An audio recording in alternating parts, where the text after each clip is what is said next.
jump over to your computer. Or you want me to?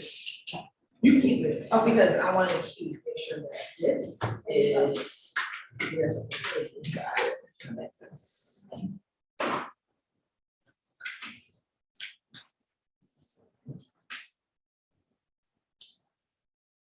Yeah. Can we get the updated Zoom link, please, to log in? The Zoom link for today? We got it, we received an email yesterday.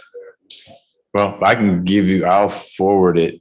I don't know. I just had to log in a funky, that's what I've been doing so that I could be host. You have it? Okay. You've got it? Okay. All right, well, let me know. Thank you. This is the sound of the social, so these are the letters, the mail, then he comes with it. All right, are you finished with that first group? Oh, yeah, I'm sorry. I just want to keep it recording. And then here's the second.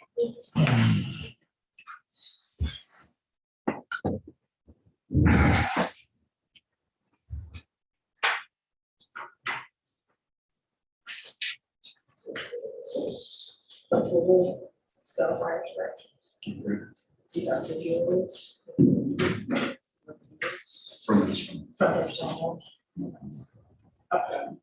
And then this is just a small excerpt from it.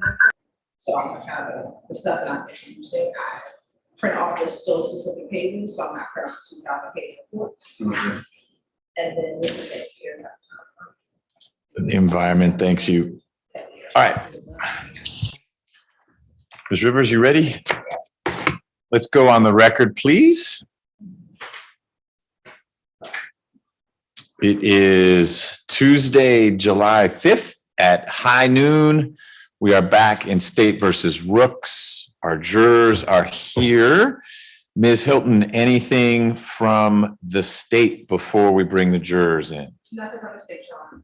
Mr. Korn, and good, I guess it's now afternoon. Good afternoon, everyone. Hope you had a good 3.5 day break. Mr. Korn, anything from the defense? No, Your Honor. Ms. Hilton, still just two witnesses, Detective Leon Packer and then Dr. Henninger. Yes, sir. Your sense as to whether we get through them today, if we go through 5:30? That's my hope. Okay, we'll see what happens. I have a request for the state. You've done a good job with this so far, but when we get definitely to Dr. Henninger, I don't know how it's going to work with the detective, but certainly with the medical examiner. There are photographs that you're entitled to share. You did a good job of not leaving them up. Some of the ones that are up close with wounds and this and that are necessary to illustrate and support the medical examiner's testimony. But if you could be conservative in your display of them, I will be open to requests to take them down from the defense, but I don't want to put them in the position of having to say, oh, that's terrible, no one wants to look at it. So I'll probably jump in. I probably won't do anything if you keep it moving the way you did in the past, where certain things need to be up there, but once they're done being discussed, we go to a different photo or we pull that down. That's right. Okay. That's the plan. What I can do too, just to see if there's any objection, I can do that now or the afternoon break, is show Mr. Korn the photos I sent to introduce with Dr. Henninger. So if there are any issues, we can discuss that. Sure. Why don't you slide those across at some point during Leon Packer's testimony so they have a chance to look at them, and then during the afternoon break, if there are concerns, we can take those up just to manage defense expectations. I think I've seen a lot of them because Mr. Abate made us look at a lot of them. The type of objection I would be more apt to support would be cumulative. We don't need 6 pictures of the same wound. But I get it that these are difficult pictures to view. That's not likely going to be a basis to keep them out as long as we don't leave them up for 30 minutes. But you don't need to worry about it right now. They won't go up until Dr. Henninger, but you've got those to review. All right, Mr. Smith, good afternoon. Good seeing you. Let's please bring the jurors in.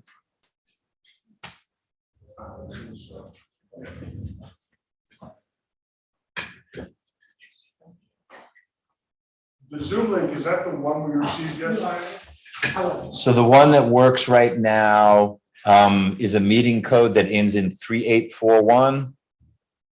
No, I don't have that. Okay, there's a orange Post-it note that's being passed around that has all the info.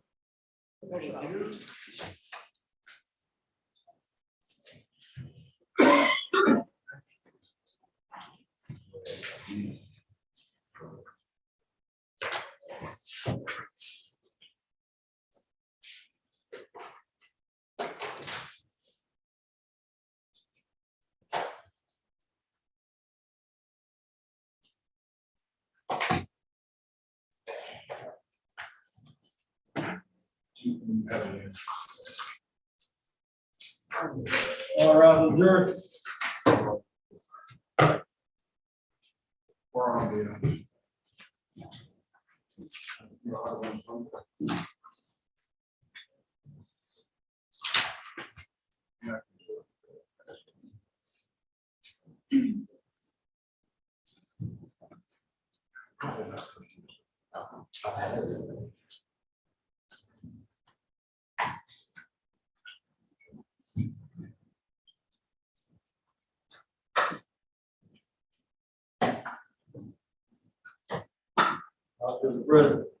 Thank you, Deputy Gordon. You all can be seated. Good afternoon, ladies and gentlemen. It's good to see your smiling faces. Welcome back. I hope you all had a good 3.5-day break and that you were safe and healthy. I understand some of you got stuck at I don't remember the colors, red and yellow or orange, the parking lot. It took a little while for the bus to come, and I'm sure they had an air-conditioned bus stand for you to stand in while you were waiting. Not. Good news is tomorrow we're back to the morning, and that's when the shuttles run every 10 or 15 minutes, and hopefully that cadence you're more familiar with. Midday, it's a little bit spottier. So for that, I apologize, but we are ready to continue. As I understand it, the state has a couple more witnesses. They may take a little longer than some of the other witnesses, but we are still in the midst of the state's presentation. So when you are ready, Ms. Hilton, please call your next witness. Yeah, I'm gonna say call Dr. Detective Kevin Parker.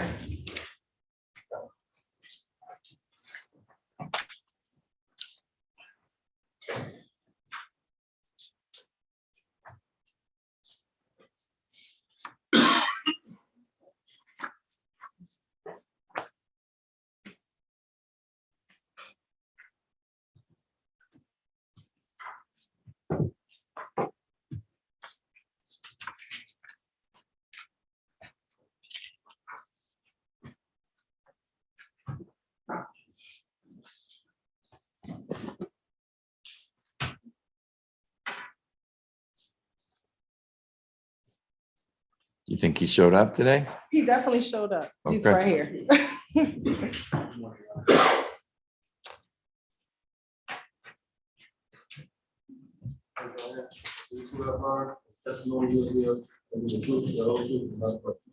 I do. My name is Kevin Leon Packer, Kevin Leonpacher. And good afternoon. Good afternoon. How are you currently employed? I'm a police detective with the City of Atlanta Police Department. And how long have you been with the City of Atlanta Police Department? 20 years. And how long have you been in law enforcement? 20 years. What is your current assignment? I'm assigned to the homicide unit. And how long have you been with the homicide unit? 12 years. What are your primary job duties and responsibilities as a detective within the homicide? In the homicide unit, we work in a rotation basis. We just have a board with magnets with our names on them. And we assign cases to whoever's at the top of that list. And once you catch a case, you go to the bottom. And that way it ensures an even distribution of cases to detectives. In 2017, I started homicide in 2010. In 2017, I moved over to a specialized group within homicide called the Complex Case Squad. It's shortly after this case. And the Complex Case Squad, my responsibilities are to at times go back into the rotation to assist in times of high volume, such as like we're in now. And as well as assist with officer involved shooting cases that we conduct supplemental investigations to the Georgia Bureau of Investigation. to conduct investigations into homicides or other cases that are of particular significance, importance, or of media notoriety, or of extreme public concern, whether or not it's a homicide case, and to assist and lead investigations into complex homicides, maybe a series of armed robberies or home invasions that culminate to eventually a homicide. We'll go back and adopt all of those other cases from various units like robbery or aggravated assault units, and then bring them into homicide and work them as a complex series of investigations. And thank you. Directing your attention to February 8th, 2017, did you have the occasion to respond to 1251 North Avenue, Atlanta, Georgia? I did. And is that in Fulton County? It is. Why did you respond to that location? I was in the rotation at the top of that list on that day. And we in the homicide unit received notification from 2 responding officers to a call involving a person deceased. And when the officers arrived, they observed the condition of the victim and the scene, and were alarmed, notified the homicide unit, and I responded as the on-call detective for the homicide unit. And once you responded to the location, what did you find when you responded? Well, initially when I responded, I found the 2 responding officers. I saw other detectives in the area. I observed the area around the house. I saw Mr. Rooks standing in the front yard on his cell phone. He had his, I believe it was a PT Cruiser that was parked in kind of a side like driveway of the house. And in the primary driveway, I saw some vehicles that looked like they'd been parked there for a while. And I found other things around the exterior of the house. I can elaborate. Okay, go ahead. What else did you find? The house looked like it was a place that time forgot. The gutters were overflowing with leaves, had apparently long since been clogged with leaves and foliage. The foliage in the yard had overgrown, was beginning to take back the land. When I looked at those vehicles, there was a Jeep Grand Cherokee. It looked like it had been sitting there for years. Behind that, there was I believe it was a red Dodge pickup truck, also looked like it had been sitting there for years. And behind that, there was an old Bronco 2, a Ford Bronco 2, one of the old ones, that also looked like it had not been driven in years. Around the back side of the house, again, there was an extensive amount of overgrown foliage, probably beyond waist high. There was an old swimming pool in the back. It looked like a family home back in the day that, again, the earth had begun to take control over. The pool was in extreme misrepair and had foliage growing inside of it. There was a boat in the backyard that also had the foliage growing over it. And did you eventually make it inside of the home? I did. And what did you find when you made it inside of the home? The front door had a steel burglar bar door, and behind that was a wooden door.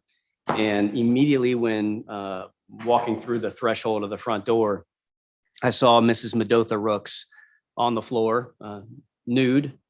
There were flies that had hatched from her body and were flying out of open ulcers on her body that were visible just even from the doorway. There was also other insect activity. The carpet was extremely soiled when I entered the home. There was a sofa behind Mrs. Rooks' body as she lay on the floor, and the sofa was tipped forward and pressed up against the wall. So it didn't appear that it was just tipped forward. It had been tipped forward and then moved backwards. On the floor next to Mrs. Rooks' body was plastic fork. No food that I saw that the fork would have been consistent with using to eat something. There was a plastic bottle cap, lid from like a plastic bottle cap, and there was an uneaten orange. The orange didn't appear to have been peeled into or opened or cut. It was just uneaten, nor did it appear to have been poked by the fork as an attempt to possibly open that orange for sustenance. Now, I'm going to stop you there. I'm going to show you what has already been admitted as State's Exhibit 47, 48, and 49. Tell me if you recognize what's already been admitted as 47, 48, and 49. I do. And what is it? These are pictures of what I described in the backyard, an overturned boat that is covered with foliage extending beyond the height of the rear fence in the backyard. There's some other debris like ladders and stuff in the backyard. That states 47. And states 48, that's a closer image of like ladders and discarded tires. States 49 is an image of a dilapidated shed, a shed that had obviously fallen into misrepair and had in some way collapsed partially. The roof looks like it's caved in and the door is open. And that was that towards the back of the house? Yes. Now, I'm showing you what I've just shown you, the fence count that states it is 153, 154, and 155. If you take a moment, tell me if you recognize it is 153, 154, and 155. Yes. How do you recognize those? These are images of what I described in the front yard. An image of the front of the house with the 3 vehicles I described in the driveway and an additional vehicle that looked like it had been sitting there for some time, more in front of the house. That was a Ford SUV, and that states 153. And states 154, I mentioned Mr. Rooks' PT Cruiser being parked in front of the house, but on the other side of the house from the paved driveway or the concrete driveway. And that's an image of his vehicle pulled up in the yard in front of a like a bass fishing boat that was on a trailer in the front yard. States 155 is a close-up image of the open door of the PT Cruiser, Mr. Rooks' PT Cruiser, as well as the motorboat, the bass style boat in the front yard. And are these very accurate depictions of how you saw the cars and the boats back on February 8th, 2017? Yes. You're right, this time to state like the tender states it 153, 154, and 155 into evidence. No objection. Admitted? Petition to publish. Yes. First we'll start with 153.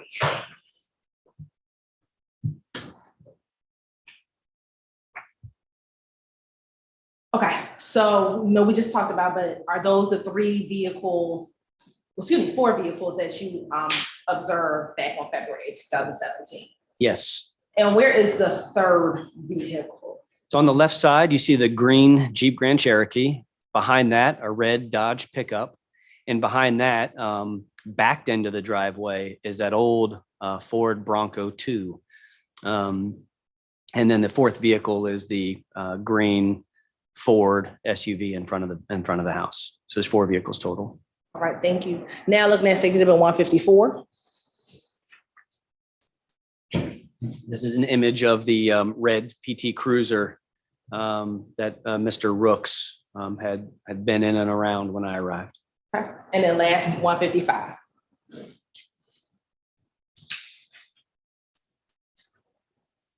Is this the same image or? No. Okay.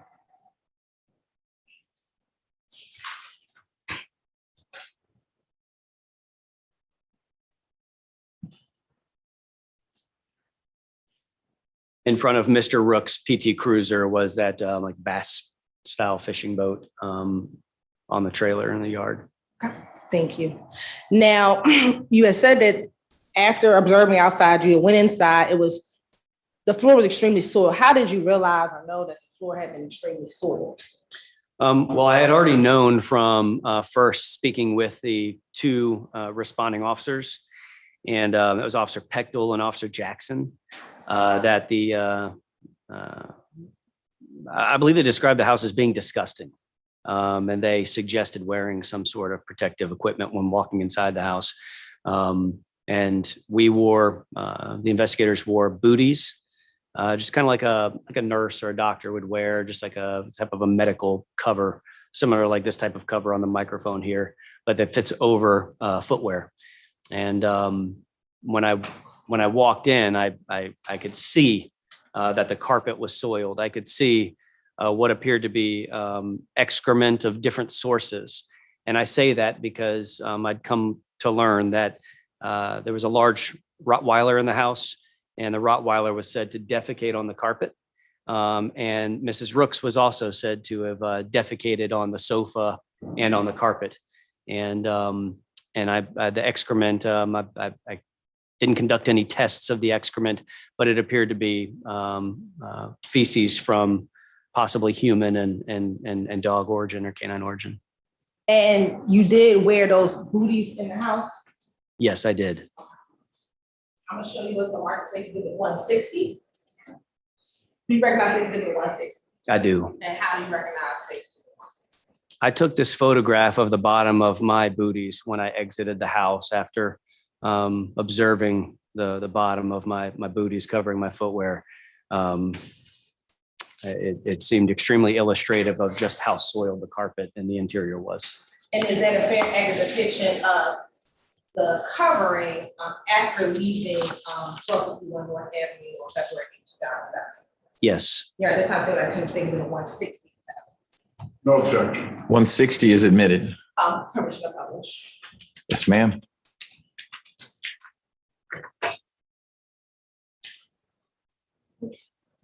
And did you take this out? Where did you take the picture? Just after walking outside of the front door. Thank you. Now, once you went in, you saw Mrs. Brooks's condition on the ground. Did you go further into the home? I did. Where did you go? I explored the living room to some degree. I video recorded a walkthrough, and I tried to pay attention to those areas in which I thought was of significance and consistent with the search warrant that we obtained to look for any evidence of neglect. And I saw in stark contrast in the there's like almost like a china cabinet or a hutch in the living room that had pictures of Mrs. Rooks' family from some years back. And then further into the living room, almost to the point of reaching the kitchen, there was excrement on the floor. There were boxes everywhere, and just a lot of things in disarray. From there, I went into the kitchen, and I saw boxes everywhere. There was a lot of things just stacked up. There was a table that was partially obstructing your entrance into the kitchen. On the table, there was a lot of cans and boxes of bed bug bombs, Raid spray for various bugs, several different cans of spray, spider spray, a lot of, I guess I'd say insecticides. And not just there on the table, but there were additional like bed bug boxes of bed bug type of insecticide elsewhere in the kitchen. I was concerned about the refrigerator. Why were you concerned about the refrigerator? Again, I was there based off of the preliminary information that we received from the first responding officers.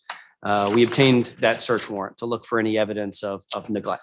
And that would include any evidence of whether or not food even existed in the house, whether or not there was any indication that Mrs. Rooks had eaten anything recently, or that that she was fed or had access to food. And I wanted to look inside of the refrigerator to see if there was food available in the house. And were you able to get into the fridge?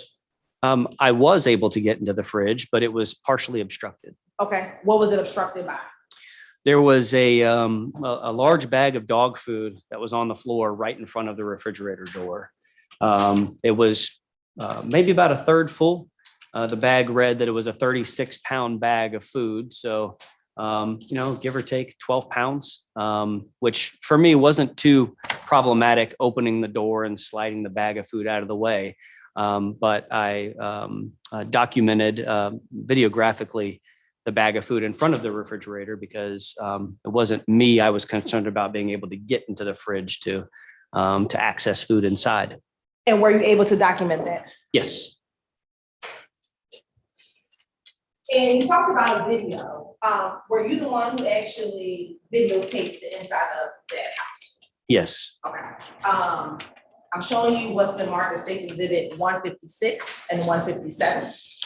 Tell me if you recognize 156 and 157. I do. And how do you recognize those? These are still shots from the video that I recorded. And are those fair and accurate depictions of screenshots from that video that you recorded. Yes, Are those screenshots of the kitchen at 1251 North Avenue? yes. Your Honor, this time say like the tender states exhibit 156 and 157 is evidence. Any objection, Mr. Corn? No objection. They're both admitted? Permission to publish 156. Yes.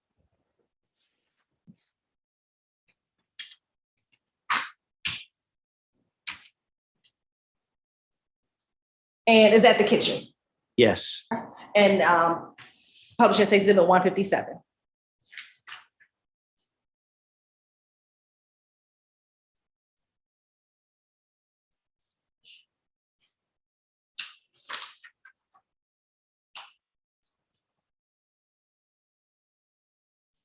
Now, you mentioned the bag of dog food, looked like maybe a third full. And were those sneakers there as well? Yes. Or something called tennis shoes? Yes. Were those there as well? And did you have to move that out the way in order to get inside of the fridge? Yes. I believe I grabbed the door and slid the bag out of the way with the weight of the door. That yellow stripe on the left is where it reads as a bonus size 36-pound bag of food. And it's, somewhat wide. And there was another bag just like it, a little bit more in front of the fridge. So in that last exhibit that you published, you can see a table that's in front of the refrigerator. And underneath that table, it's got something like a maroon something draped over it. If you could, I know it's kind of dark, if you could circle the table. That's not making any movement on my, So tap the screen and then it's blocked by your microphone. So slide the screen. No, microphone doesn't move, slide the screen. So tap the screen and then you'll get a little icon. Tap that. Now you're magic. So underneath that table, there was a bag as well. And it had another, was that a full bag of dog food? Appeared to be, yes. Okay. Now, did you ever get to go inside the fridge? I did. What were your observations about what was contained inside of the refrigerator? There was food in the fridge. There was a bag of oranges that appeared to be consistent with the orange that I found near Mrs. Rooks' head on the floor. In the freezer, there were Marie Callender's frozen meals. But there was a food inside of the refrigerator. Okay. Now, further into the kitchen, did you make any other observations? Yes. What was that? I was looking for other doors, interior, exterior doors, the doors that might lead to the outside. For instance, one of my concerns was there was a burglar bar door in the front that locked with a key, and it required the key to lock it. And in the case of, like, say, for instance, a fire, would someone be able to escape the home if that door were locked and someone inside did not have the key? And what I found was that kitchen door was obstructed by, it was a kitchen door just past that refrigerator. If you're walking in, the refrigerator's on the left, there's a door directly in front. And it was obstructed by I think there was actually like a broom or something. Ironically, a cleaning broom or something. And there was a dishes for the dog, and like food and water inside of the dishes, and a trash can that were obstructing the door. And in the bowl with the dog, was there food and water in those bowls? Yes. Or was there food in the bowls? Okay, I'm going to show you what's been marked as State Unit 158. Some of you recognize State Unit 158. Yes. And how do you recognize them? This is a still shot from the same video that I recorded. And is that a fair and accurate depiction of what's contained within that photo? Yes. And is that a fair and accurate depiction of what you just described as that back door with the trash can, the broom, and the dog food in front of it? Yes. You're this time say like the 1060 is a 158 inside. Objection? No objection. It's admitted. All right, first permission again to publish 156 first, again, 156. first, yeah. Sure. Unless you and Mr. Korn have discussed a concern about publishing things, you don't need permission. Once it's admitted, it's in. I would expect the defense to say, well, you can admit that, but that better not be published. So you don't need to ask each time. If you've got a concern about something being published, flag that. If you're not objecting to it being admitted, maybe we need to talk about publishing. Good. That way you don't need to ask each time. All right. Okay, again, 156, that's a full, well, a view of the kitchen. Yes. Okay, and now looking at 158. While dark, is that back door that we saw in 156? Yes. Where did that door lead to? If you know. I believe the door led to an area that was close to that, like Bronco 2, to the end of the driveway. Okay. That's the best of my recollection. End meaning the end into the property as opposed to end out on the street. Yes, Your Honor. Yes. So there was the Jeep Grand Cherokee closest to the street, the red pickup, and then the Bronco along the left side of the house. And I believe behind that Bronco, closest to the back of the property. I'm gonna show you what's already been put up, 153, please.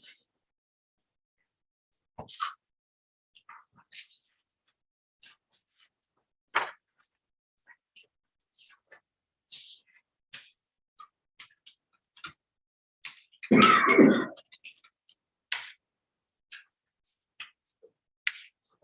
at 153. Are you able to see where that door is? No. Okay. Let me ask, in your crime scene video, did you take a picture of that other door within the kitchen door? Yes, I believe that my walk around the property would have captured that. Yes.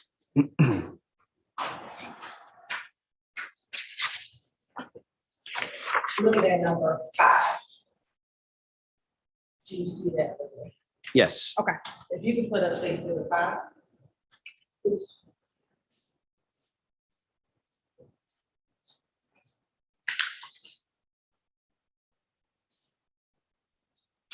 Okay. If you can mark on exhibit 5, if you see where the kitchen door is. Or where it should have led to. All right.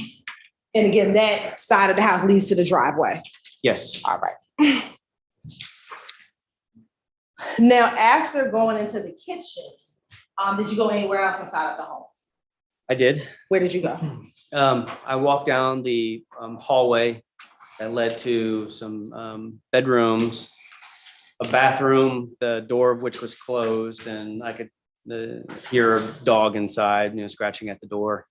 And also a rear bedroom that had a closed door from the hallway. It had a nail onto the side frame of the door, and then a string connected from that nail and then tied around the doorknob to keep the door closed. Now, were you able to get into that room that had the knot? Yes. How'd you do that? The door was just, when I arrived, ever so slightly ajar, just a little bit of a crack. So I was able to pull the door completely closed, and that provided just enough slack to be able to kind of wiggle off it took some doing, but to wiggle off the taut tied knot that left a loop around the door handle to get that open and then enter the back bedroom.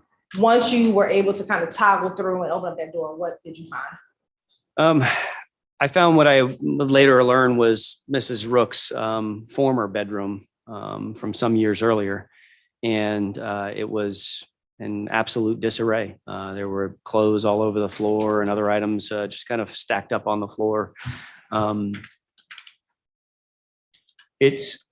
would use the word like I've policing for 20 years. I've been in a lot of homes of what we would call a hoarder. And it looked like a hoarder's home. Someone that just had things that were collecting in the aggregate all over the floor and on the bed.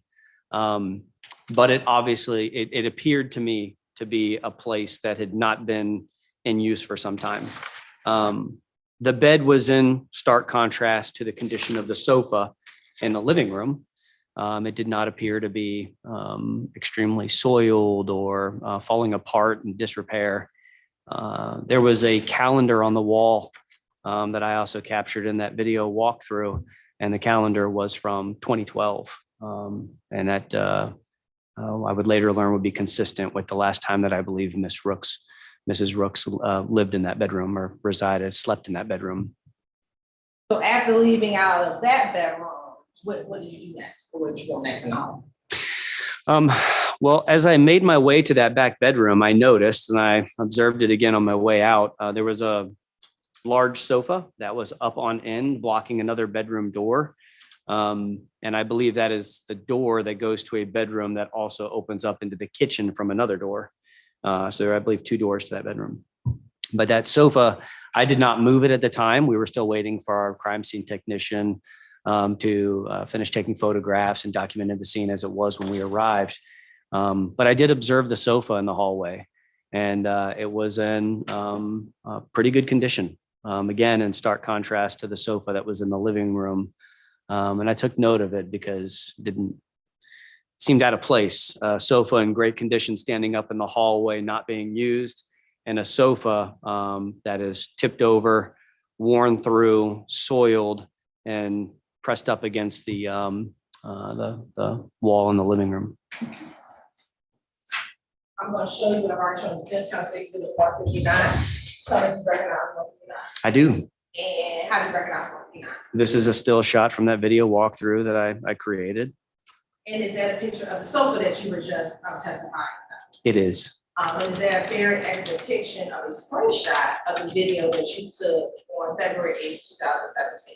It is. At this time, you're on say by 1060 and 159 to evidence. Any objection to 159? Submitted. And it's a little dark, so if you could circle where the couch is and how it's leaning upright. I will, instead of circling the entire screen, if it's okay, I will outline the sofa. This would be the right armrest, the base, and then the left armrest is out of camera view on the bottom of the floor. This would be where a cushion would typically go, and it's just on its side right here. And this is a zipper for that cushion cover. But the cushion appeared to be in good condition, just slightly turned up, probably because the whole sofa was standing on its side. Okay. And again, where is that sofa blocking? It's blocking an entire door right here, which I believe was I believe that was the bedroom door that led to the kitchen, but it was one of the hallway doors there. Okay.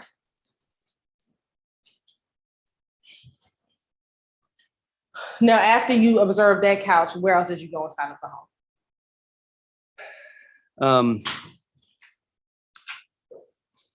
Well, my time in the kitchen also included additional exploration of the kitchen and its contents. Okay. What else did you find in the kitchen? I found boxes stacked up on the range, the stove, and they were Amazon boxes. I believe it's some USPS, like Postal Service boxes. I believe, if not all of them, many of them were still sealed up with tape, and they were addressed to Hilius Rooks. There was other mail that was sent that was stacked up in the kitchen, and I collected those items as well. There was mail regarding offers of like assistance for Medicaid, like adult or senior living care facilities. Many of those letters were unopened and just in the kitchen stacked up. Now, the Amazon boxes that were addressed to Hilius Rooks on top of the stove, did you ever go inside any of those boxes? No. Why not? At the time, I was trying to document who the primary residents were at that time. I wanted to know who's living in the house in the condition that it was in. But the investigation would later focus on financial aspects of Mrs. Rooks' finances and Mr. Rooks' finances. And I didn't know that the investigation would go that route on the day of my response to the scene. if I had foreseen that, then I would have investigated more thoroughly the contents of those packages, the source of those packages, and the purchases, the purchase details of those items that were delivered to the house. Now, you said that you went through some mail. Did you ever collect any pieces of that mail? I did. I want to show you what's the Market States Exhibit 163. Tell me if you recognize Exhibit 163. I do. How do you recognize Exhibit 163? Well, this is my terrible handwriting on the box, but this is the letters and the house key that I collected and packaged as evidence and sealed. And if you can take a moment and open up Exhibit 163, there's gloves and scissors. Do you need me to use gloves? No.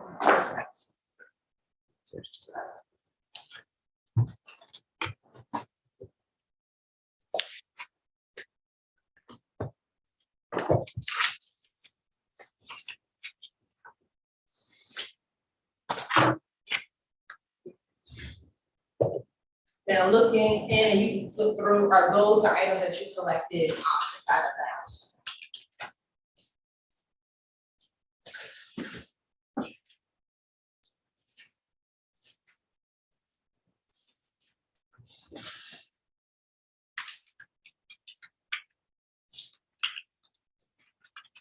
Yes. And some of them are open. Had you opened up all of them when you eventually went to go review those cases? No. You reviewed that. Are some open that were not open? Yes. Are there times when maybe you don't open it, but another investigator may come and look into the items that they may look items? Yes. The ones that you feel. Yes. Right. You're at this time to say like Defendant States Exhibit 163. It's evidence. I haven't actually seen the inside of the box. I think I'd like to do that before. You should, and as I understand it, it's basically a composite exhibit. It's the box with its content. So Yes.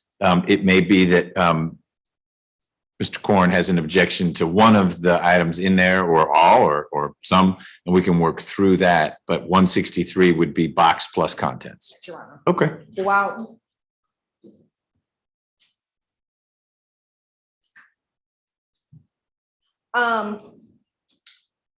After going back to the kitchen, looking at the Amazon boxes, did you find anything else in the home of any evidence you got?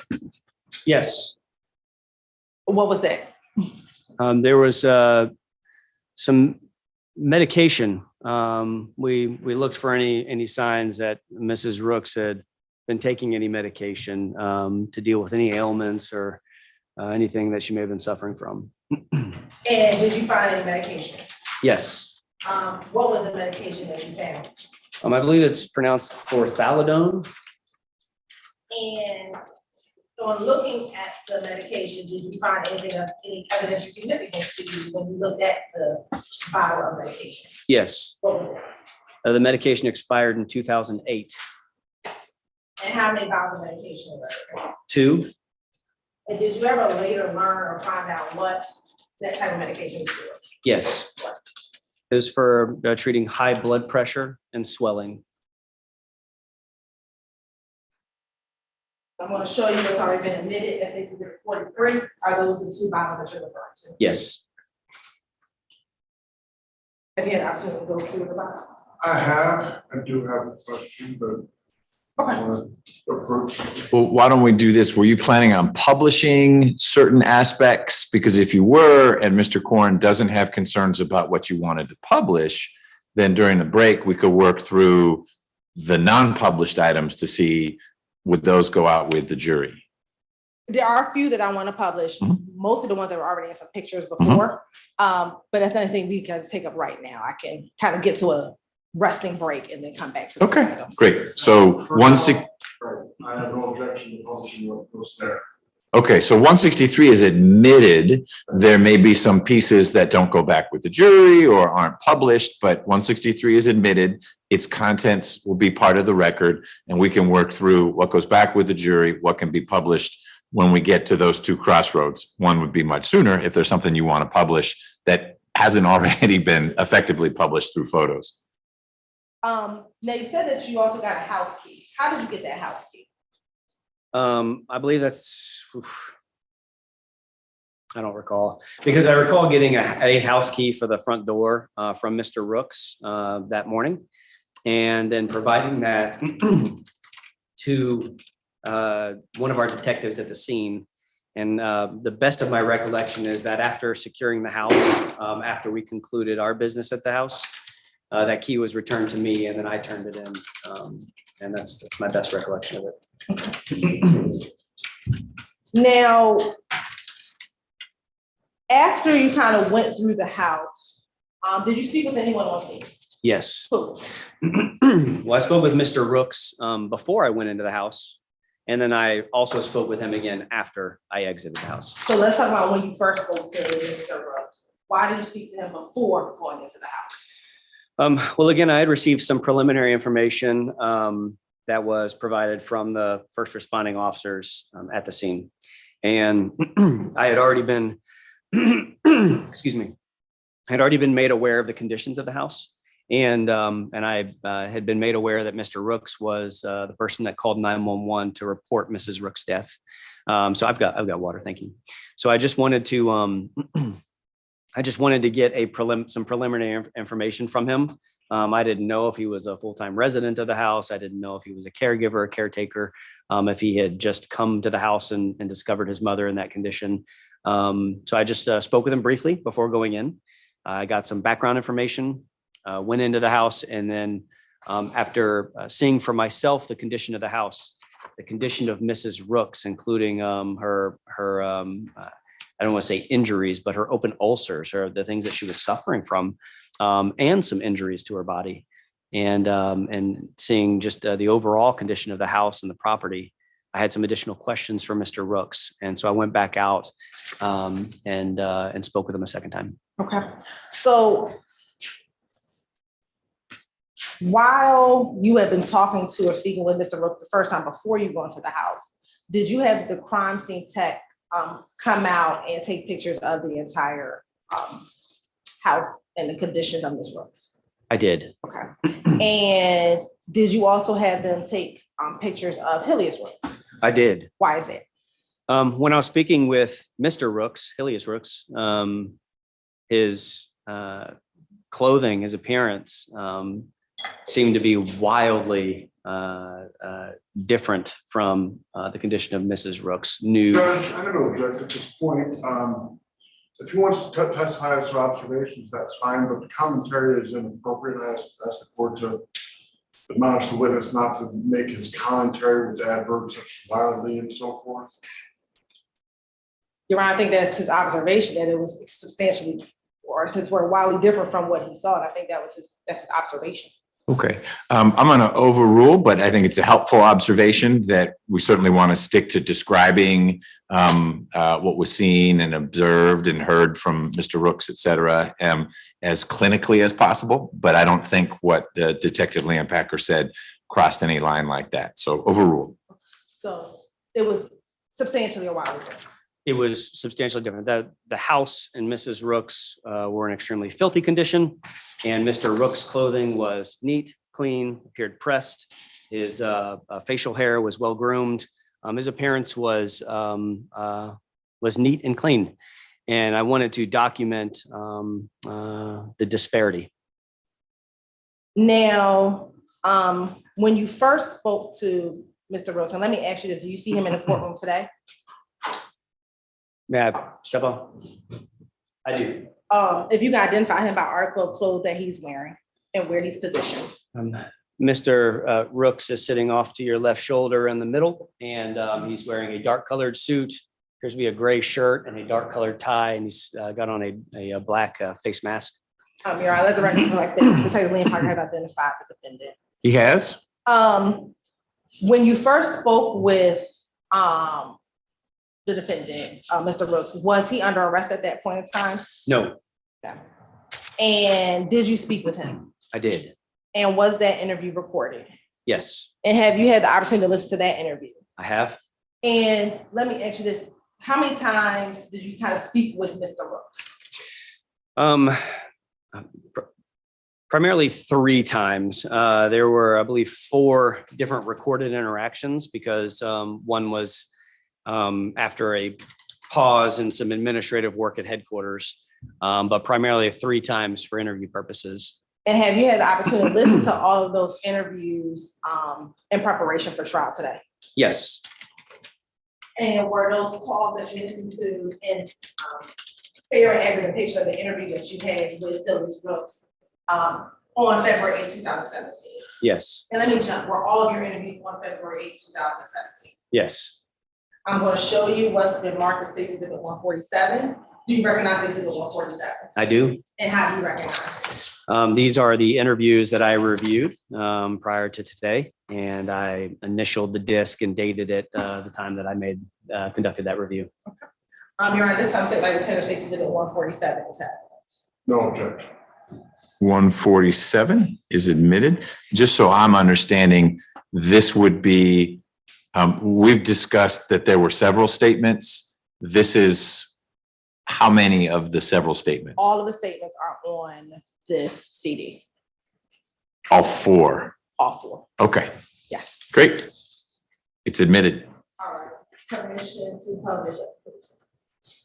Oh, sorry, didn't have to ask your permission. No, that's okay, but this is a little different. It's not a photo. So you're going to try to play audio because some of these are audio only. So 3 are audio only and then 1 is video. Okay. And have we tried out the audio to see how audible it is, or we're about to find out?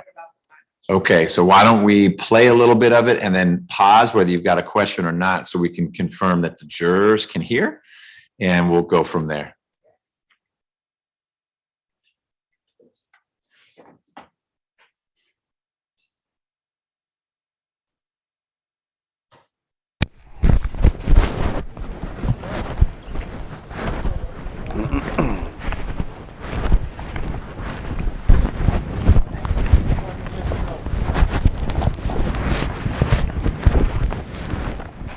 All right now. Okay. Take care. Hey, sir. My boss. I'm Kevin Leon Packer. I work with the Atlanta Police Department. I'm here with all the other detectives. I think that can. We want to hear the other side though, because it sounds like this recording device is kind of near the detective's mouth, not necessarily whoever else. That are out here. What's your name? Helios. Helios? Okay. You were the one that called 911, right? Right. 'Cause I saw your name on the, Anyone have trouble hearing that?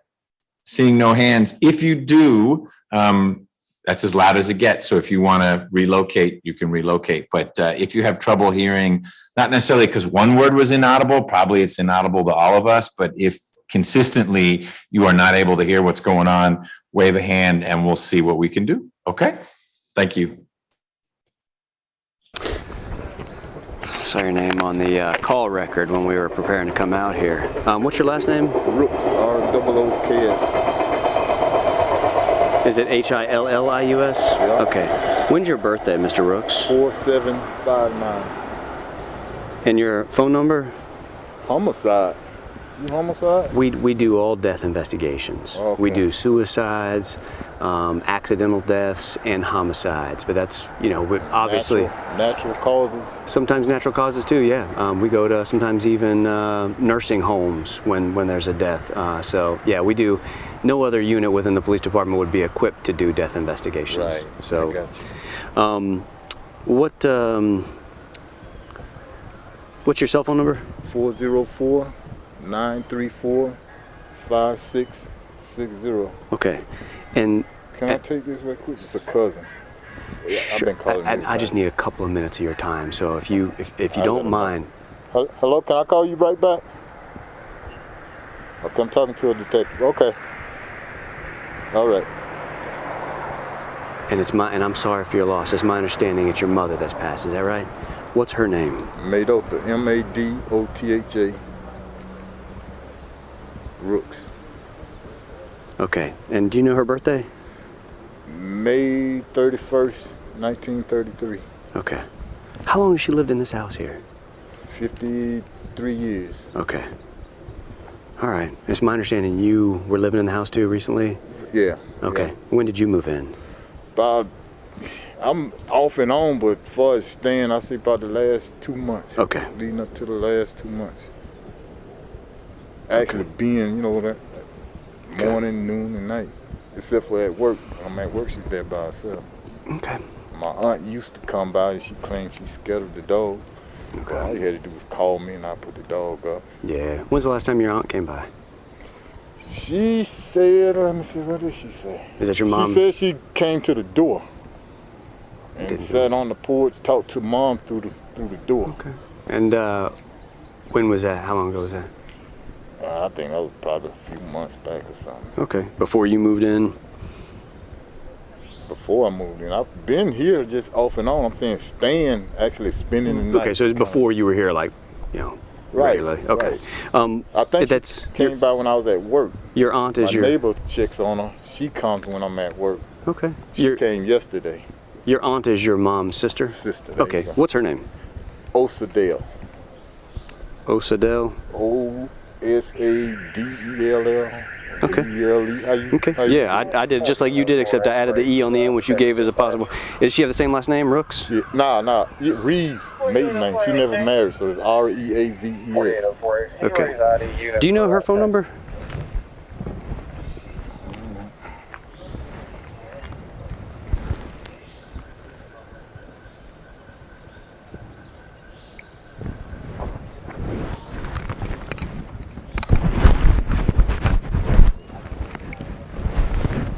Four four Mm-hmm. 697-3217. Okay. Let me make sure that's not a cell. Yeah, that's the house number. Okay. And who's the neighbor that checks on her from time to time? Kathy. Okay. Catherine Austin. Do you have her phone number? I'm getting ready to get it now. I just talked to her. She one told me she came by yesterday.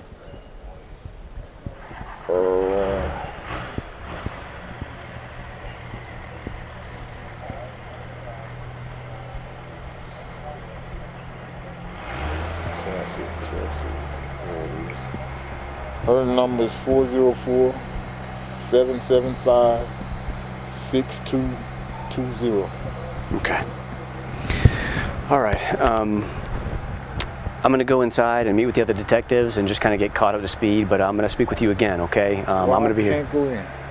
Well, once the medical examiner's here and the police are here and we do our death investigation, then we just want to make sure that, you know, we do a thorough death investigation. Like I said, we would do it for an accident too. If someone fell off a ladder, we would cordon off the scene and not allow people in the area to They could come tell in. about how long, when she passed. I'm trying to.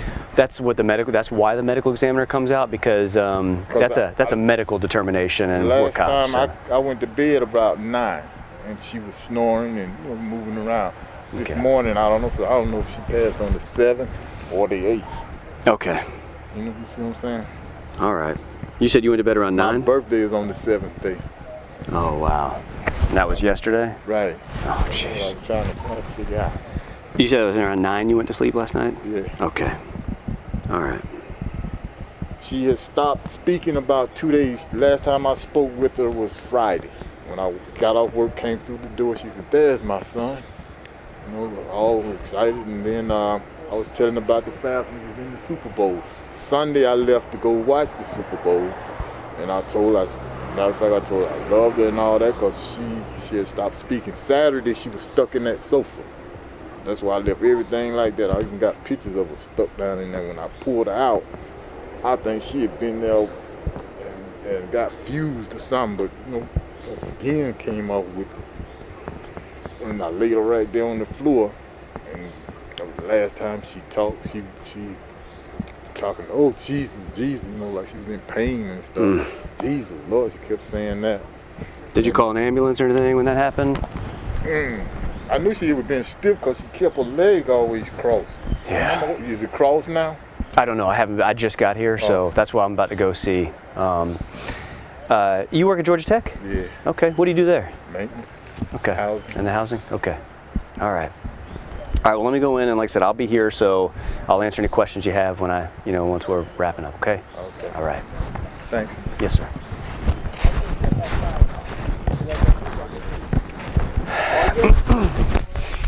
second. See, it's February 8th, 11:05 a.m. Now, that was the first time, that's before you walked into the house. Yes.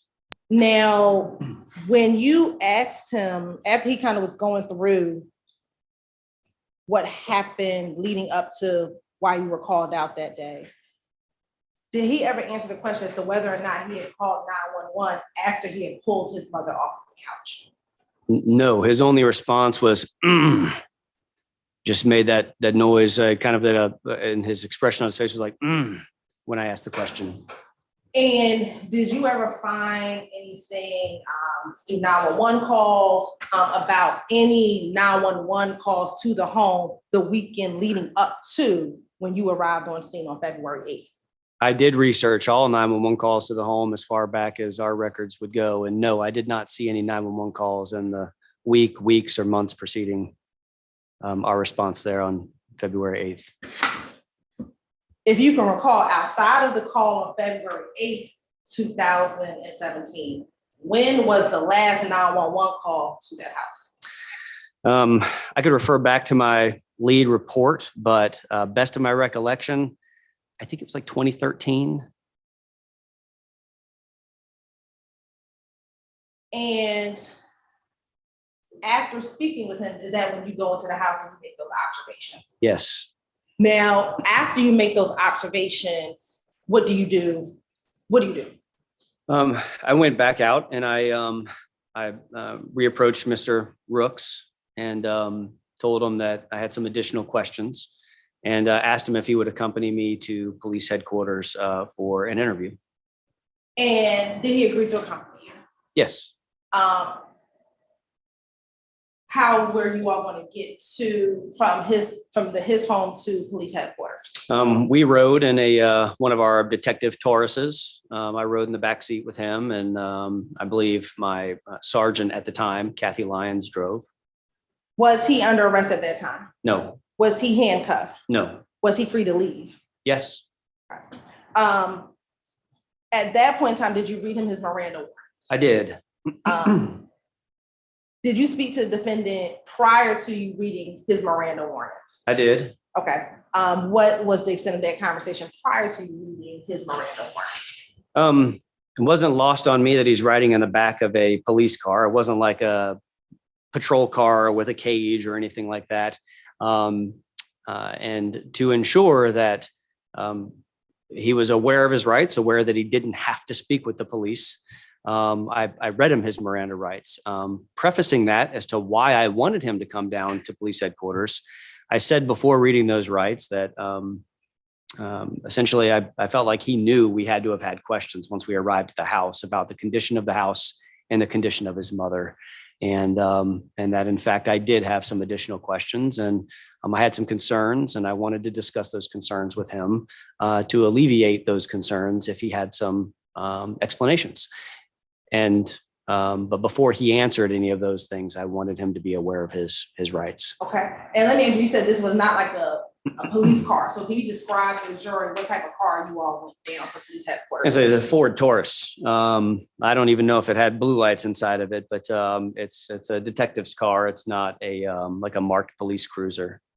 Now, you just talked about Miranda warnings. I'm sure sometimes on TV we hear about them, but if you can explain to the jury, what are the Miranda warnings? The jury, what are the Miranda warnings? Miranda warnings are a series of informative rights to a person who is typically being questioned in a custodial interrogation, someone who's typically not free to leave. Sometimes we in investigations read them preemptively just to ensure that someone who's engaging in an interview is aware of those rights. It's informing them of their right to remain silent, their right to have an attorney present, and that if they can't afford an attorney, one could be provided with them without cost, and that they have the right to have their attorney present at all times during questioning. That at any time, even if they choose to engage in an interview, that they can decide at any time to exercise their Miranda rights and not answer any questions or make any statements to the police. And did you read those rights to him? I did. And how did you go about reading those rights? Did you do it from memory, or did you have something that you used to read the rights to individuals?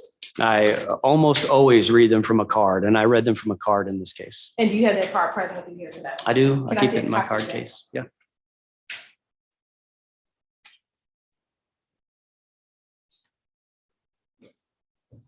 Oh, I got my card case in here somewhere. I believe I do.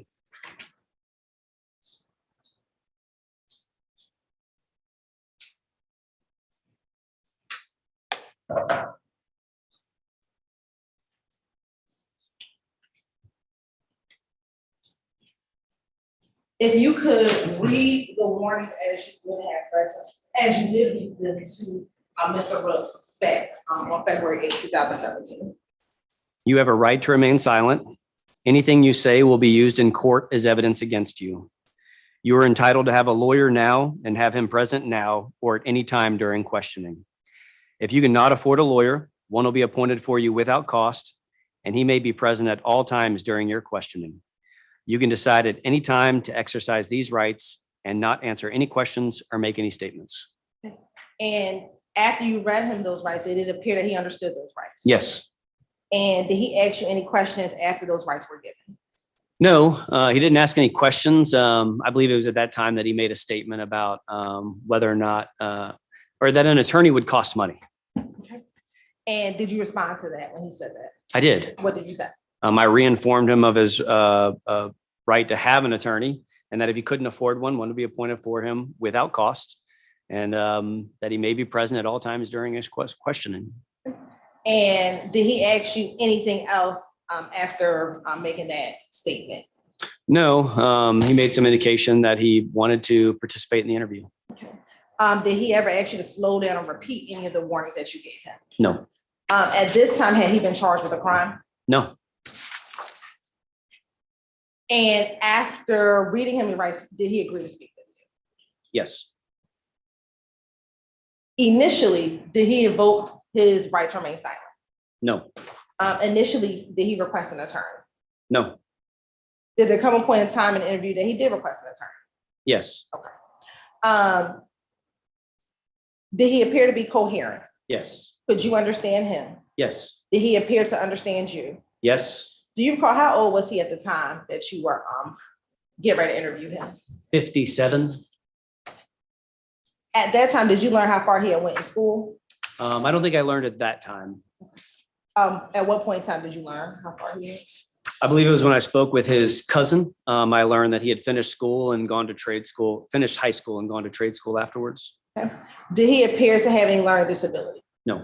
Did he appear to be of below or average intelligence? No. Did he appear to be intoxicated or otherwise incapacitated? No. Did he appear to be sick? No. Now, did there come a point in time where the interview transitioned from the car to some other location? Yes. What happened? Well, we were going back to police headquarters, which is downtown.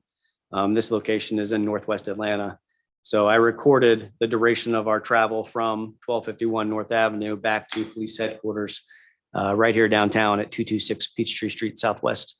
So we got out of the car and walked up to an interview room. And when I parted ways with him, and I set him in the interview room and stopped the recording, and I started the video recording of the room. And then that goes into another recording as well. So the room was video and audio recorded.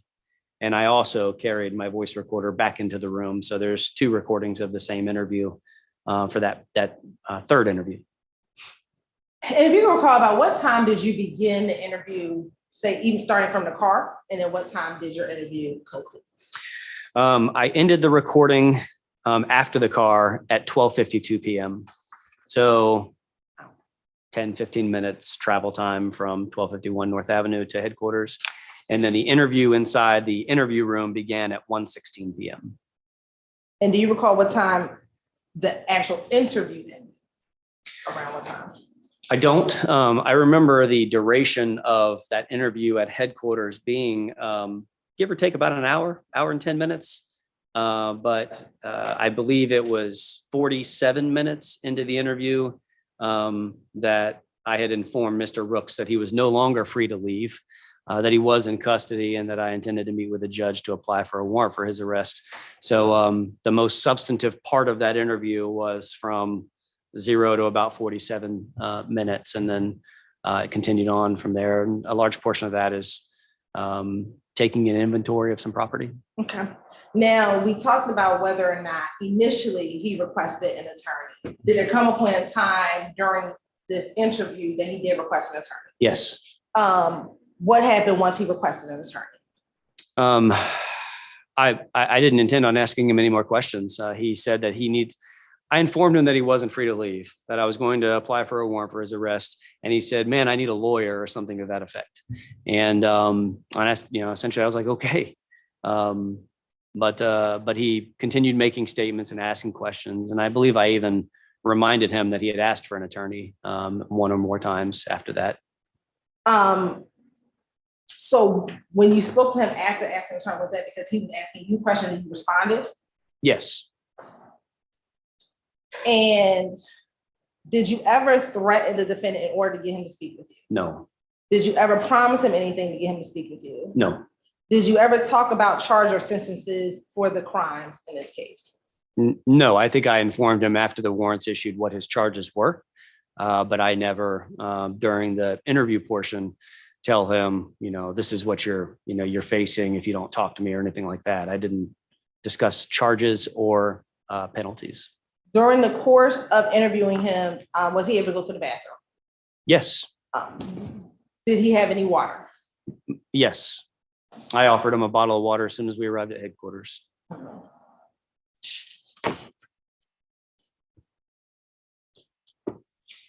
Based on these answers, did you consider his statement freely and voluntarily given? Yes. Now, in the beginning of his time in the interview room, did you immediately go in, once you got to headquarters, did you immediately go and speak with him? Yes, so I had just come back from the scene. I had to speak with my sergeant, start the video recording. But again, 12:52, one recording ended, and 1:16 is when the other one began.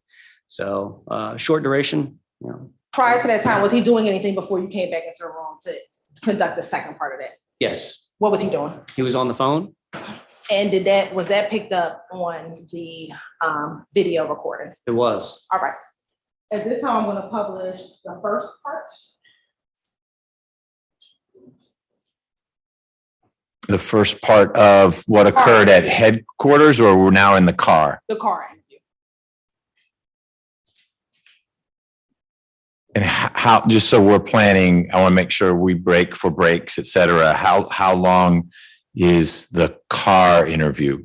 The car interview is about 12 minutes, but let me put it up. Like 30 minutes. 30 minutes. The car interview. Okay. I'm gonna get back. We can arrange for transportation for you.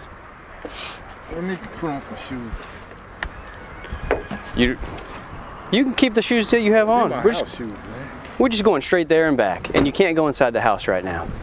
Well, hey, look, let me call you back. Yeah, mom's gone. Yeah, she's gone. I've been talking to everybody on the phone, everybody pretty much. Yeah, I guess I'm all right. I don't know. They won't let me go in the house. You don't have to do that because I'm gonna be so busy making arrangements. Stuff's gonna be Ready? Yeah. You can come right over here. Can I get my shoes? We can't now. Yeah, and I'll explain, once you're off the phone, I'll explain why you can't go inside the house here. Well, how you gonna lock up and all that? You have a house key, so that if they're done before we get back, then I'll get back with you. How long is it gonna take? we don't know. Yeah, and once you get in, I'll explain to you what we're doing and why it's gonna take a little while. But if you have a house key, Gonna be here. Who? yeah. The officers will be here. And if you have a house key, then I'll make sure that they have it. So if they're done before we get back, we can lock it up and they'll bring the key to me and I'll give it to you. What's really going on? have a seat and I'll explain it to you. Yeah. If you want to go ahead and pull a key off, then I can make sure that they have it. What I don't want is for the house to get left unattended and Right, it to be yeah, that's what I'm saying. That's why I got a dog let's in just there. make arrangements now to make sure that it's locked up regardless of how long it takes. I need to feed that dog and all that kind of stuff. Yeah, We'll make we're not arrangements gonna for all leave that. Any of that. Yeah, we're not gonna leave anything unended.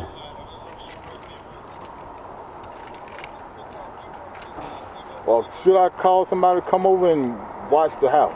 We can talk about that. But right now, no one can come over, no one can be there. It's not going to be unattended. That's that door he's holding right there. Okay, yeah, I'll give it to him. Don't lock the wooden door. Don't even touch Just that the 'cause I don't burglar have a door. key The yeah. steel door. Okay. Yeah, All right, go ahead and have a seat. Here, I'll pull the seat forward for you. Oh.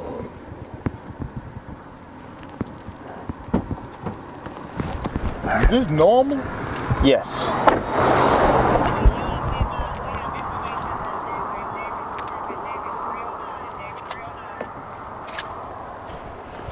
Kathy, I'll be right back. Okay.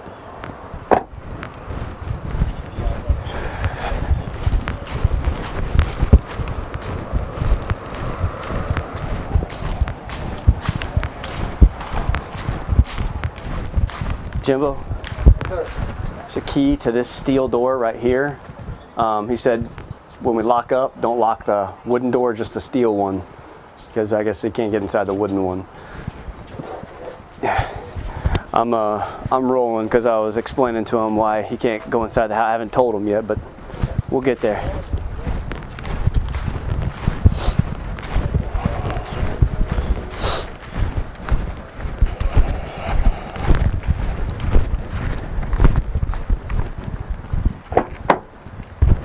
All right, I'm gonna hop in here next to you, sir.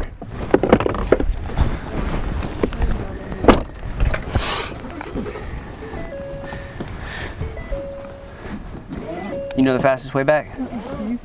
Where you I going? imagine if you, this comes right out by Maddox Park, doesn't it? Mm-hmm. Straight down. Yeah, so we can just hit Bankhead and go right on Bankhead back to Northside. About Bankhead.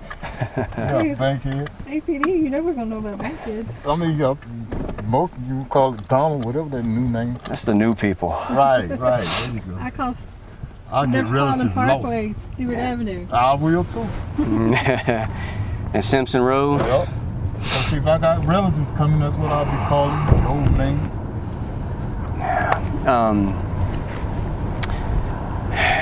So, Mr. Rooks, you had to have known that when we came over here today, that we might be concerned about what we saw.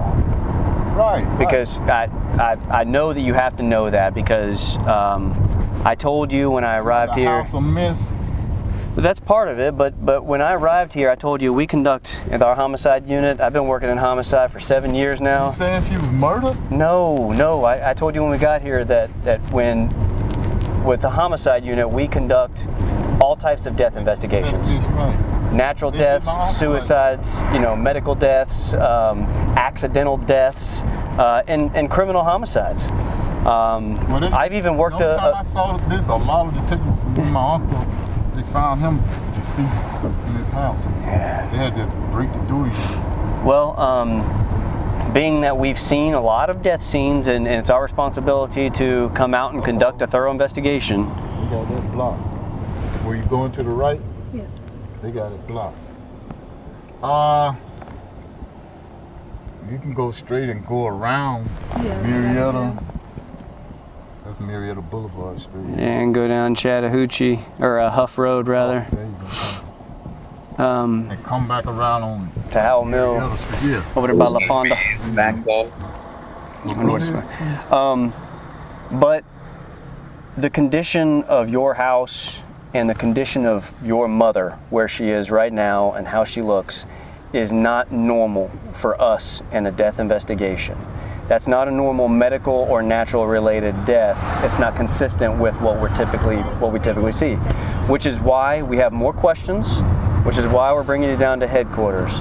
Before you say anything else, I don't know what's up with that door being open. Before you say anything else about anything to do with when you last saw your mother alive, or when the last time you spoke to her was. And I do want to go over all that. But now, after having been inside your house, I'm concerned. I'm concerned about the condition she was in when she died. And That condition caused contributed to it? that's my concern. Because I'm thinking my dad and my son died of cancer. I'm just coming back. All right. So I live Well, listen, and this is what I was about to say. Before you answer any more questions or give me any more information, I'm going to read you your Miranda warnings. You, at this point, do not have to speak to the police, but I obviously have. I'm being as clear and upfront and honest with you as I can be. And what I want to do is read you your Miranda warnings, and then you make a decision if you want to continue to talk about my concerns to address them. But that's a decision that you have to make. But obviously, I would like to alleviate any concerns I have about the condition of the house and anything that may have led. It was like that before I came back now. Oh, well, and that's something you haven't said, but that's what I'm telling you. Let me read this to you before you, because those things might be important, right? If it was like that before you got back, that may be important. But for us to talk about it. We used to get notices. Okay, let me, listen, I want to know all this, but I'm going to read this to you first, okay? You have a right to remain silent. Anything you say will be used in court as evidence against you. You are entitled to have a lawyer now and have him present now or at any time during questioning. If you cannot afford a lawyer, one will be appointed for you without cost, and he may be present at all times during your questioning. And you can decide at any time to exercise these rights and not answer any questions or make any statements. Do you understand all that? And what that means is that if you agree to speak to me without an attorney present, and you want to answer some of these questions, give me some more information about what the house was like before you came back, other health conditions that have occurred within your family genealogy, all that stuff. If there comes a point, if you do decide to engage in the conversation, there comes a point where you don't want to anymore, you just say, I'm done talking to you, I don't want to talk to you without a lawyer. Do you understand that you're in control, that if you start... Oh, that's going to cost me money. I got to figure out how I'm going to lay my mom to rest with the food. I don't even know if she had, what do they call it, life insurance, that kind of stuff. You say getting a lawyer will cost you money, but it's important you understand the right I said also, that if you cannot afford an attorney, one will be appointed to you without cost, and he may be present at all times during your questioning. So that's a process that you'd have to go through to I think, go to the public defender's office, try to get an attorney representation for you. I'm at fault. Saying I'm the cause of my mom. Yeah. No one's saying that right now. What I am saying is I have concerns, and I want to talk to you about those concerns, and I would hope that you could address some of my concerns. With her sister? No, I haven't done. All I've done is when I first met you, I spoke to you briefly. Right. We waited for another detective in our office to get a search warrant signed by a judge that gives us the authority to actually go into your home and take photographs and document the scene. Right. And that's what we were waiting on, was a search warrant. That once that was signed, I went in, I took some photographs, and then I came back out and spoke to you. That's it. I haven't spoken to the sister. I haven't made any phone calls. I have concerns about the condition of the home. If there's information you have about it being like that before you move back in, I want to talk to you about that. I came back when my father passed. So you do want to at least start a conversation. You do at least want to give me some of this information. Yeah, let you know what's going on. Okay, all right. From what I'm understanding, you're saying I'm the cause of all that. I'm not saying that right now. I'm saying I'm concerned. All right, well, we'll start there. How old were you when you moved? Did you grow up in that house? Because you said your mom lived there for like 50 years, right? I left about when I was 18. I'm 50. I'll be 58 in April. My brother got sick. I came and spent time, back at home then, but I wasn't living there. Sometimes I'll spend the night, especially towards the last days. He was on the hospital. They pretty much knew. The doctor said they had 6 months to live, so towards the last few months is when I came and started spending more time with him, called myself spending time with my brother before he go. He had cancer? Yeah. And so he was in hospice care? Right. In that house? Yeah. One of the He officers... died in the same spot where Mom is. But it was a bed, one of them hospice beds. And then Dad had cancer, but he had to have surgery. So he went to the nurse home for therapy, to learn to walk and all that kind of, the rehab. Yeah. I get a call and say he was unresponsive. Now I'm all, I can't give dates and all that. No, do you remember the year that your brother died? 2006. Okay. Dad died 2012. Okay. And when Dad couldn't do it no longer, he was sick. He got where he couldn't walk. He ended up going to that rehab, nursing home. He died, and Mom was there by herself. I would come by, feed her, and that. You know, she was doing all right, up and around, but we didn't know. I used to get friends used to tell me. This one girl I used to date, she used to you know, spend time with Mom. They go shopping and all that. She used to say, "Your mom's starting to repeat herself." I'm saying, repeat herself? What are you talking about? And the last time I talked to my friend, she said, "I can't do it no more." She's talking about your daddy, Jimmy this, Jimmy that, Jimmy that. She got tired. She said, "I can't do it anymore." What was that old girlfriend's name? Peggy. She just called. I didn't return the call. But anyway, How long ago did she say that she first noticed that your mom was having some issues, like repeating herself? they went to. We talking about dementia? You think that she was getting dementia? Yeah. Okay. Yeah. You can All see all the signs. What you call it? I would tell her something 5 minutes later, she won't remember nothing. All right. And then she went to that, the reverse, started being a child again. Didn't want to bathe, didn't want to do this, always taking her clothes off. Her mom had the same thing. She used to run to the country to get her mom because they called and said, "Your mama down here without her clothes on again. She out here walking the streets, don't have no clothes on." So I think that runs in the family. I don't know if it's dementia, Alzheimer's, or that's the boat, you know, the same thing. Yeah. How long ago did Peggy start noticing that there was issues? Peggy stopped coming around shortly after Dad had died, I think. And see, Mom don't even know Dad died. She don't even remember. She right then don't remember none of that. So around 2000. Back in the day. 2012 was the beginning of the decline for your mom? When your mom started having, showing signs of dementia, it was right around the time that your dad died? I think it was more like when my brother passed. Okay. When you know what I'm saying? Should have been going on for a long time. She probably took it harder than we realized. Yeah. But she just started being childlike. She ate good, had a real good appetite, ate more than I did. But she would eat, I'll give her chicken, she'll eat the bone and everything. I couldn't understand that. She eat her own feces. Now, I don't want to tell all that, but if I have to, it's important. It's important. Embarrassing too, man. She would eat her own feet. I have pictures of all that stuff. In your phone? Yup. I would come home sometimes, she'd be on the floor, and then a few minutes later, she'd back up, walking around. The last time she was up walking around, she was like, you know, doing a circle type stuff. You know what I'm saying? Like she was confused and I don't know, that look on her face, man. It didn't look like Mom. But she would walk slowly in a circle and do the same thing over and over, repeating the same steps. You've got a bedroom that's got twine wrapped around it. Keep it shut. That's for that dog. He ate up all the furniture and stuff, chairs. I got him as a puppy to stay there with me. Hold on one second for me. Hey, Jim. Yeah. Okay, cool. I appreciate it.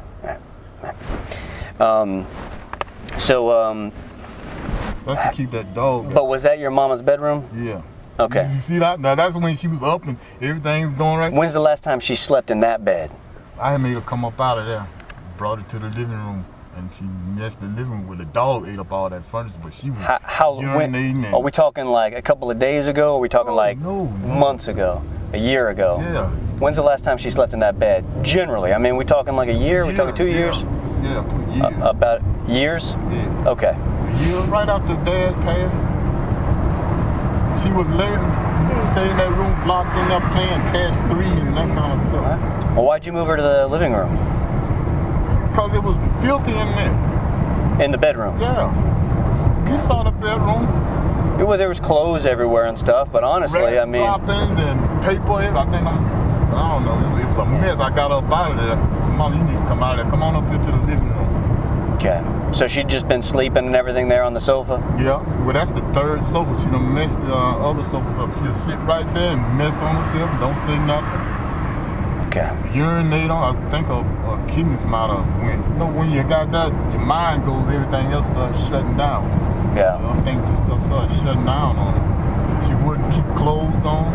I put her clothes on and Next thing I know, she butt ass nigga.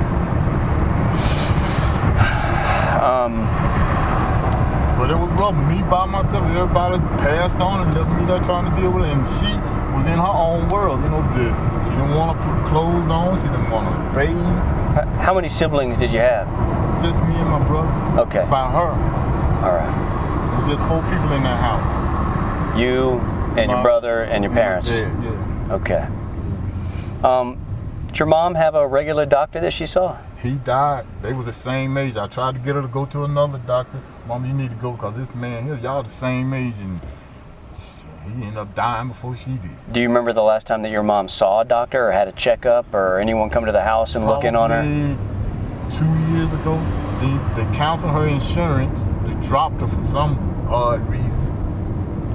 Where did she go when she had the last visit? The Atlanta Medical Center. Like Georgia Baptist, the one over on Boulevard? Yeah. Okay.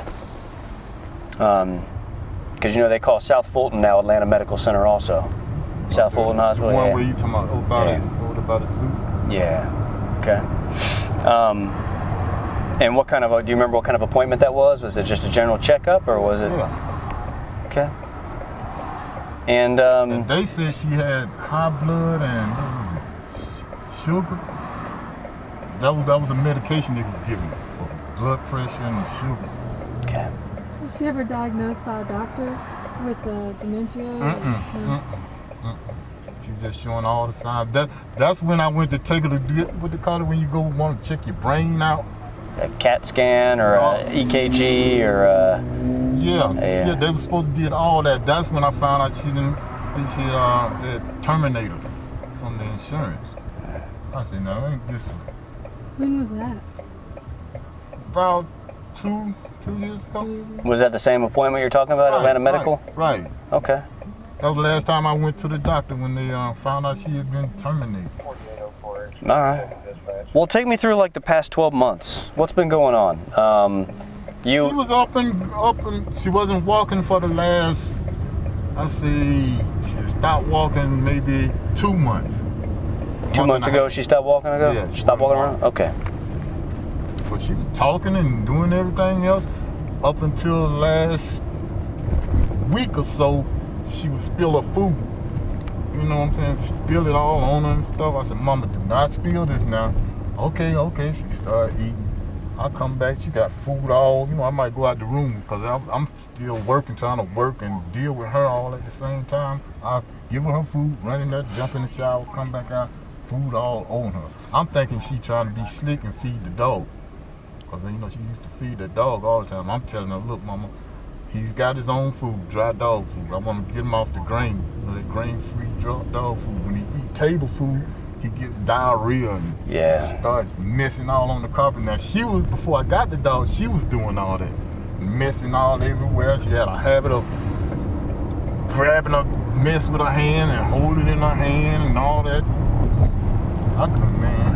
Where were you sleeping in the house? In that other little room. When I do come by to sleep, it used to be my son's room. Okay, so when I went into the house, you walk into the living room.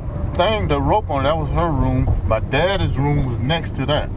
There's another room you have to go through the kitchen. Okay, all right. I didn't go through that door. I thought that door came out into the hallway that was blocked by the sofa. That's going downstairs. Yeah, it's 2 doors that you can go in there that way. That sofa I got because she done messed up about 3. That was about the 3rd sofa.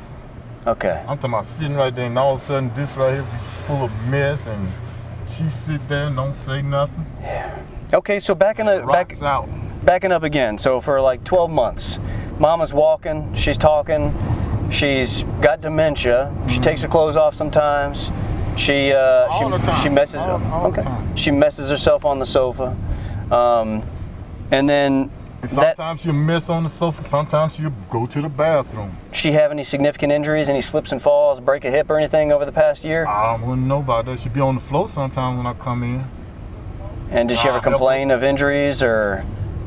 She said, last complaint I heard her say her butt was burning.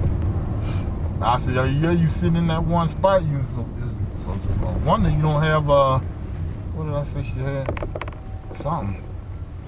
bed sore. Well, Okay. she was wedged in that sofa. I'll show you that picture. I'm talking about literally wedged in the sofa. I had to lift the sofa up and tip just like you see it now. That's the only way I got out of there. And when I pulled on it, I swear it felt like she was fused to it. Yeah. You know what I'm saying? Well, let's go through that. So, hey, Kathy, you just gonna drop me off in the back, Yeah. and then you got to run and do your thing. You good? Okay. Yeah. Yeah. I'm being arrested. No, right now I'm just taking you to headquarters to continue this conversation. Right. I told you that I have these concerns, and it's important that we Now the house was like that before. talk about it. Well, we haven't even. That's something else we haven't even talked about. The house being that condition. That's why I was Mold, asking. You got mold. What roaches, let me tell you what I'm trying to do. And one of them got bed you've- bugs, so you gotta be careful of all of them. Yeah. Fleas, Yeah. spiders. You You have. have fleas all on you. I hope not. You don't have fleas on you. I didn't spend too much You time mostly in get there. them right there by the kitchen door. That's where the dog always laying.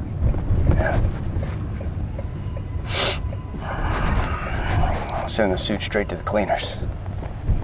Keep it Nah, outside. just Spray it. Spray it with I use Raid. I got some in my car. On my suit? Huh? On my suit? Spray the mist. No, don't spray it like that. We're gonna walk to that gray door right there. Your door, it unlocks, so you can just step on out. You want to be in here to question too? Or somebody else gonna do it? Just me and you were gonna talk. Oh. Yeah. Hey, good.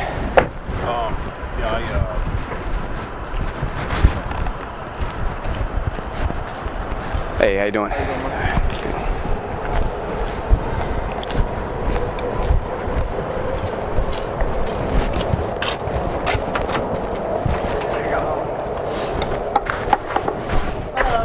Hello.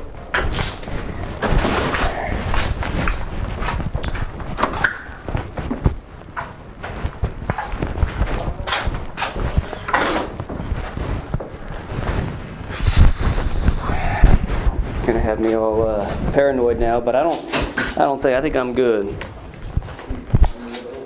I think you'd see it clear as day on this gray suit. Feel like this right here. Yeah, I don't see nothing.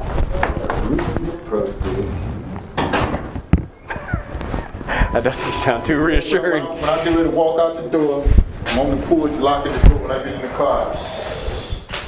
Go on. I'll do 3.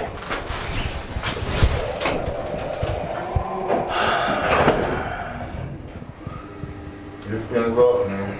Been rough. Well, and that's really what I'm trying to do is understand in my head a timeline of what life's been like, not only for your mother, but for your life and your interaction with your mother. I had to get my And- life up. Come down.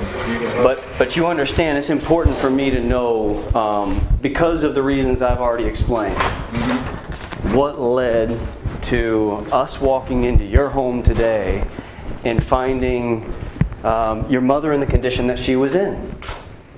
What the hell? There we go. All right, go ahead and have a seat. I'm going to go set some stuff down, and I'll be right back. Okay, you want a bottle of water or anything?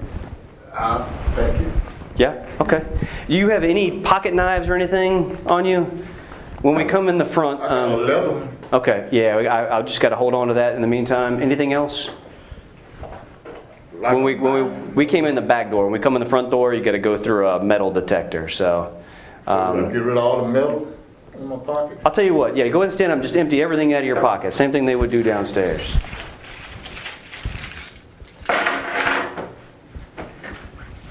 Change. Probably should have just. No, you can keep your change. Probably should have just gone through the front. This is my money, paper dollars. Need that. No. Keys. No. Yeah, you can go and slide the key thing off only because that thing. Yeah, My they're. job key. I was on my way to work, man.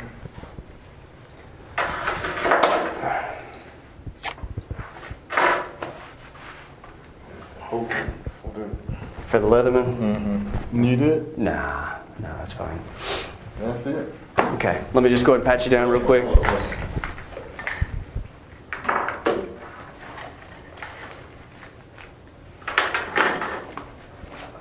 They freak out on us if we don't follow our Right. SOPs. That's it for Is that it? now. Nah. My wallet. Said like a work phone or something? Yeah. That's the change. That's your wallet there? Mm-hmm. Okay. What's here? My money. Is that just cash? Yeah. Jesus. What? How much cash is that? That's for getting her an outfit. I gotta buy a suit. Probably a couple of grand.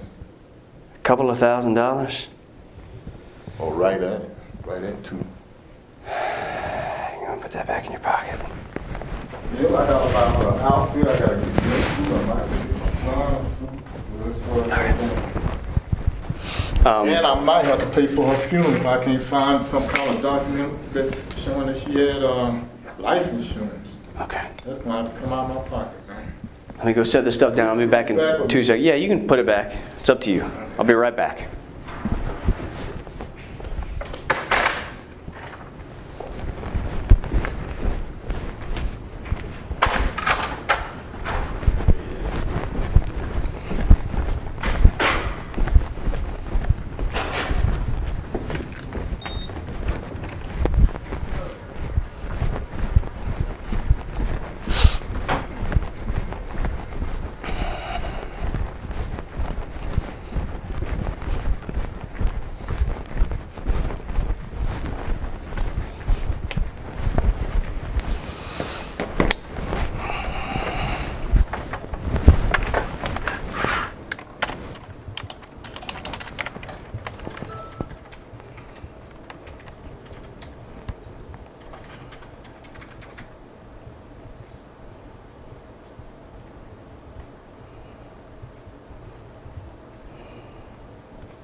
Is that primarily the end of that recording?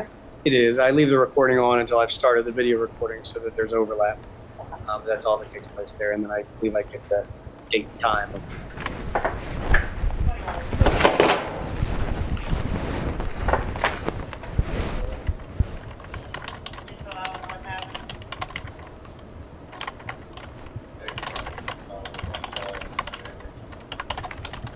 .52 p.m. on February 8th, 2017. The video recorded interview has begun in interview room 1.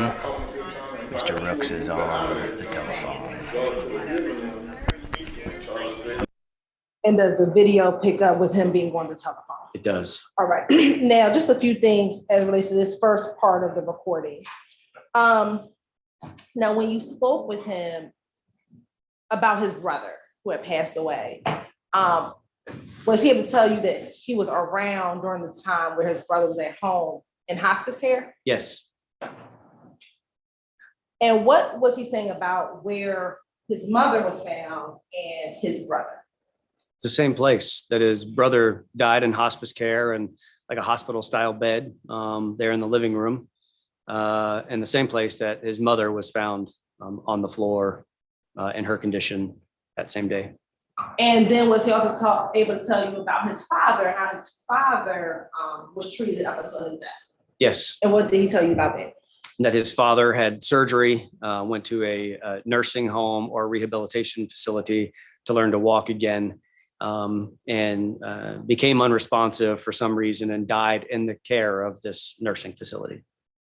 So from your conversations at that point, he had one person who had died at home in hospice care and someone else who had went to a nursing home. Yes.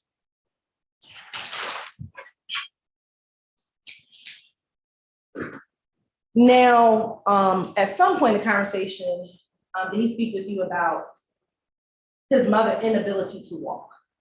Yes. Okay, what did he say about her inability to walk? That she hadn't walked for a couple of months. I believe it was then that he said that he had come home about 2 months earlier. She was on the floor, picked her up, put her on the sofa, and she never walked again after that point. And did it appear at any of that he went and sought any type of medical care to find out why his mother couldn't walk anymore? No. And did you find any records to discuss or to see if he took his mother anywhere to determine why she couldn't walk anymore for the last 2 months? I asked him about that and I found no evidence of medical care. The only thing he said that he did in response, he did pick up his phone, but it was to record his interactions with her during that period, video and photographic recordings. Now, there's been some talk about the dog. By any chance, did we ever take any pictures of the dog? Not that I know of, no. And why is that? The dog was confined to the bathroom while we were executing the search warrant. And I left the continuation of the search warrant with other detectives when I went with Mr. Rooks back to headquarters. I'm not blaming the other detectives that stayed behind. It's ultimately my responsibility to make sure all that gets done. But no, we didn't get any photographs of the dog. Okay, Your Honor, the next video is probably about 2 hours and the next section about 2.5 hours. Okay. That's long. It is. And you plan on playing the whole thing? Yeah, I mean, it's consistent. It is Mr. You don't need to justify it. I just, Yeah. sometimes the sides agree, we're going to play this half hour or that, nothing wrong. It's in evidence. And if you want to press play and have it go, there is I guess we can talk during the break, which I'm about to give. Detective Leon Packer talked about leaving the room at some point when he was gone for a while. I don't know, unless something meaningful happens during that break that we need to watch nothing happening. No, so the 2.5 hours is consistent from the time Mr. Rooks is inside on the phone up until the first part of the interview. Okay. All right.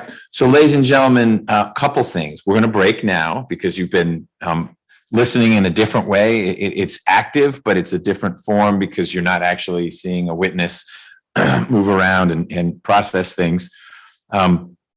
We'll probably take a break partway through the 2-hour video as well, but it is video. So there'll be one more dimension to what the jurors are processing. They'll be able to see.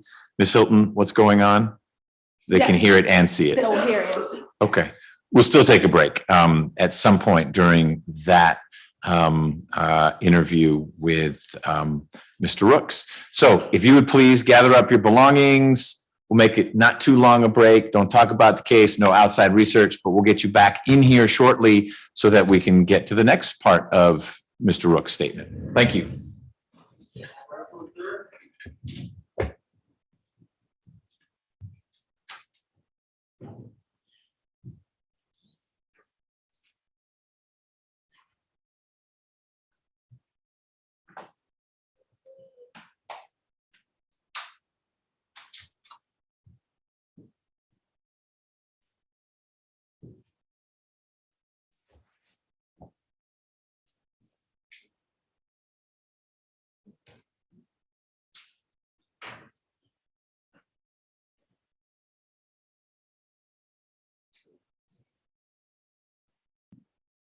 All right, you all can be seated.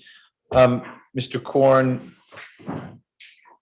were there parts of the, I can't remember, we had a Jackson-Deno discussion before trial. I still need to get an order in, although I think a very clear record's been made already. But I just can't remember if you had flagged a concern, not about voluntariness, but if there was anything said in the interview that was sufficiently irrelevant, but maybe prejudicial that it ought not to come in, so that we need to pause somewhere and fast forward. Judge, that was not my impression. I just feel like it's all relevant. Okay. It's not helpful exactly, but. That wasn't my question. But every once in a while, a detective will review, say, criminal history with someone. I know that doesn't apply here, but okay. So you don't, there's not an area where you. Officer, you had to go talk to her. Or anything like that. Right. No, there's nothing like that. Okay, good. Then my thought is we'll pause partway through just to give the jurors a break. It might be just a stand-up break rather than go into the jury room, but it is a different form of listening for them, and I don't want to lose anyone after hour one or wherever we are. Yes, sir. Can we quickly play it just to make sure that it can hear? So yes, I want to give Ms. Rivers a break. So is there anything you want to get on the record before we start our short break? No, you're right. Mr. Korn, About this evidence box, it reads on. 163? Yes, 163. Reads on the face, miscellaneous mail letters, house key. The house key is not in here that I've seen.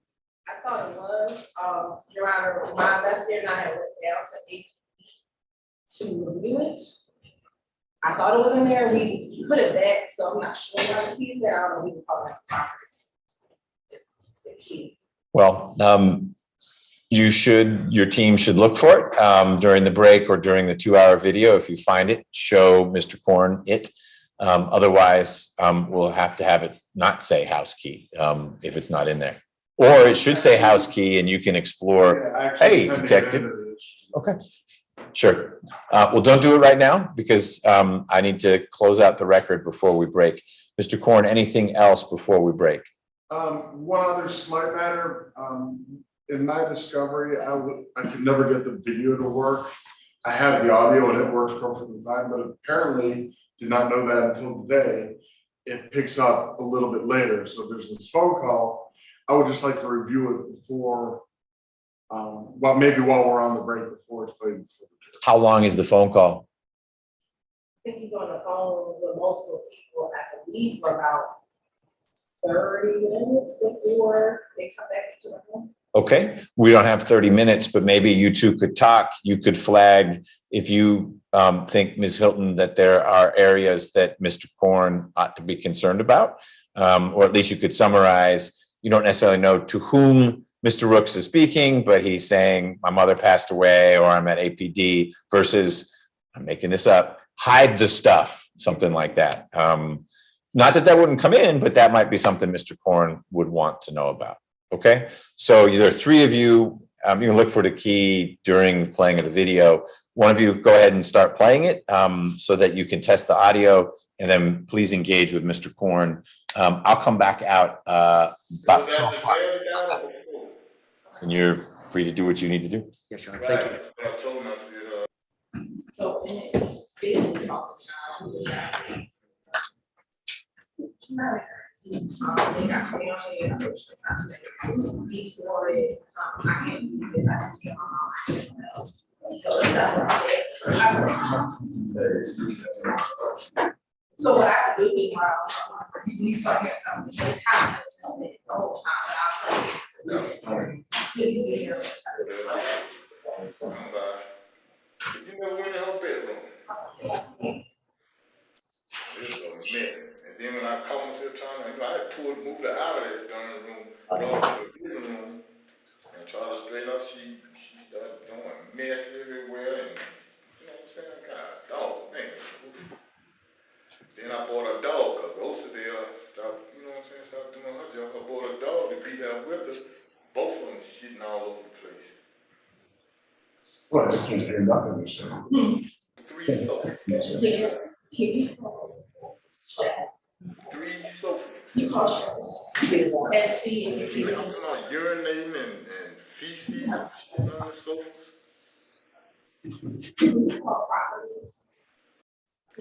I can't believe it. They got me like I'm responsible for all that. I moved back to all that.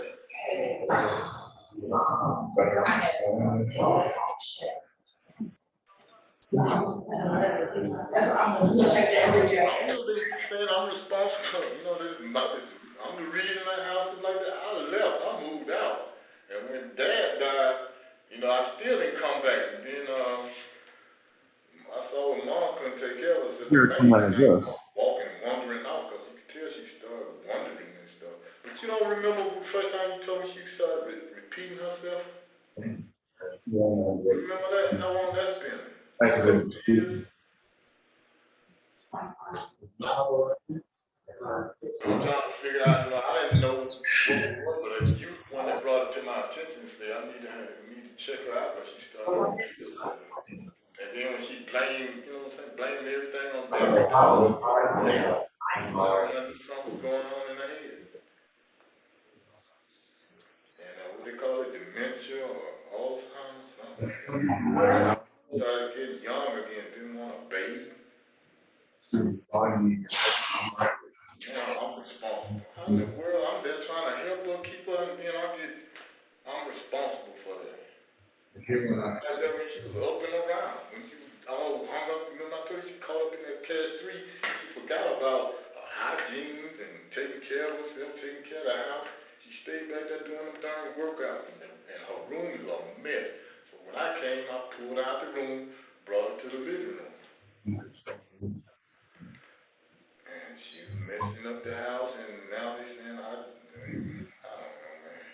I don't know, man. No. He doesn't know much. How you gonna hold me responsible? I'm the one who came back.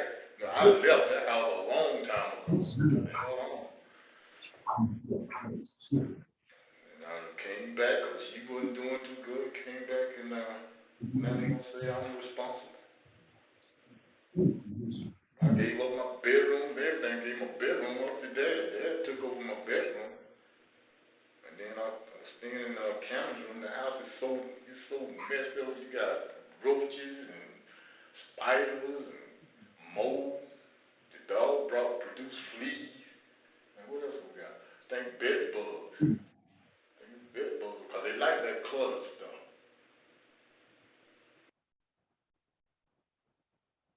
Well, they got me down here now. Some handcuffs on the floor. Chain to the floor. If they gonna chain me and put me on this thing chain, I don't know, man. I know they ain't saying I killed mom. They did that autopsy, no.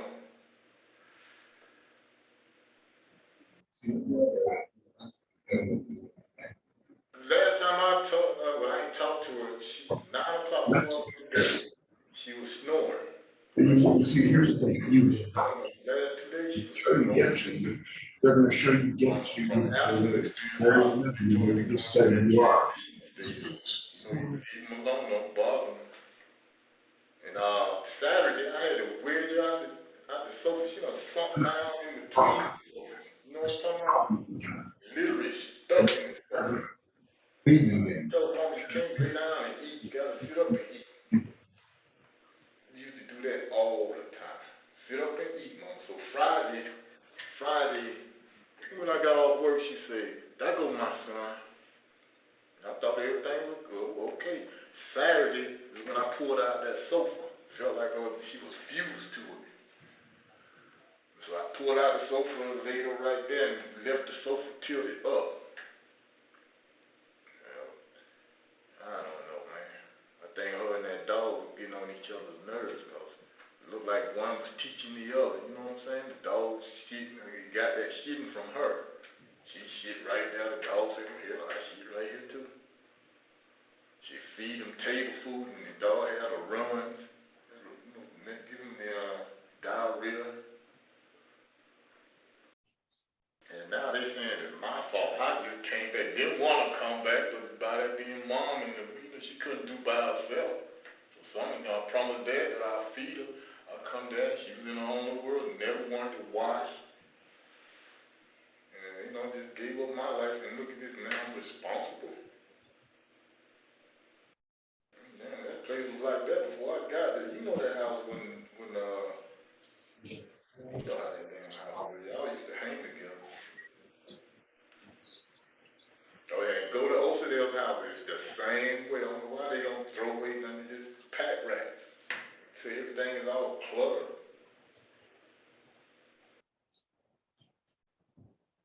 But I can't think right now. They want to question me, and I'm trying to, cooperate, but my mind is racing. I can't move. You trying to say I killed my mom?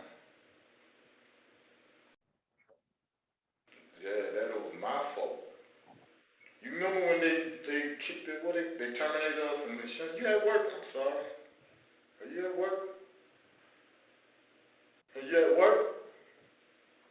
Oh, no. I talked to you later. I'm just letting you know mom had passed. And now this, when you called, they was talking to me about this. And people steady calling. Okay. All right. Hello? Hello? Hello? Yeah. Right, I've been talking to these people. Yeah, it's all good. She's in a better place now. I did my, you know I did my hardest. That shit ain't easy. That ain't easy.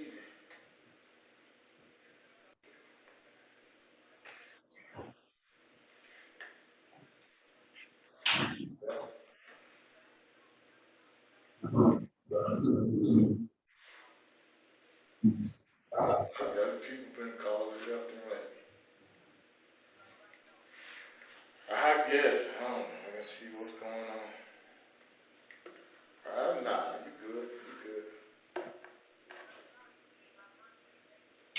Really? Now see, I don't know if Mom passed yesterday or sometime this morning. Might have been. Last time I saw breathing and stuff was about 9 o'clock right before I went to bed. She was snoring. I got up this morning, I didn't want to disturb her. I went on and did my shower on my way to work. And then I went to check on her because, I had to feed her. And she wasn't breathing, wasn't making no sound. I touched her, she was cold. Oh, weird. Oh, I was planning for left breathing. Oh, okay. The judge said he did. Everybody else left me. So what? Cleaner, the judge said he did not have it. Everybody left. Gotcha. Deal with it. Yeah. I had a brother who passed back in '06. I'm here, only one doing what I'm doing. Nobody else.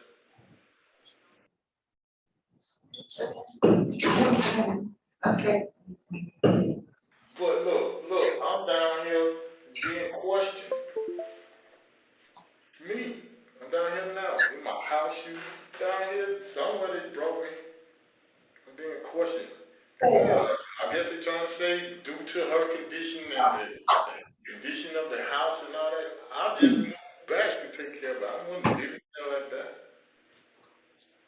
Damn, and now they're trying to say I don't know, it's my fault or something. They hold me responsible. Ain't that a double blow? I'm saying what y'all saying? I murdered her or what y'all saying? Nah, due to her condition. The lady was dying. But you know what, when you told me that when they start swelling up, that's a sign that they're getting ready to go. And Mom had told me, she said, look, I'm about ready to get out of here. And I know they I don't know what's up with this, man. I ain't never my wife seen nothing like this. The house was a mess, but it was a mess when she was up and around too. And when I came back, I called myself trying to do this and do that. It was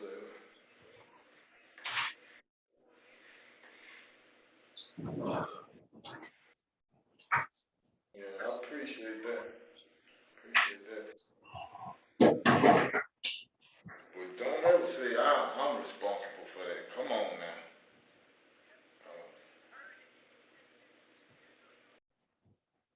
God damn. Hey, let me ask you this. Did your mom have a problem with her feces?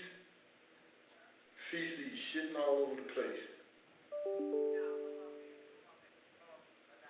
So if somebody was there with her, yeah. Mom she didn't like keeping clothes. She didn't like keeping up. What, your mom went out, she didn't have dementia though, did she? What was it like at the very, couple of days before she passed? She was aware and talking? See, that's how Mom was. One day she was like this, and the next day she gone. Dang. But I don't have nothing to do with that. I just came in to help out, to lend a helping hand, and I'm down here being questioned about her death and the condition of her house. Ooh. Yeah, that hurt, that. It's bad enough she's gone. You gonna say I did it? Come on, man.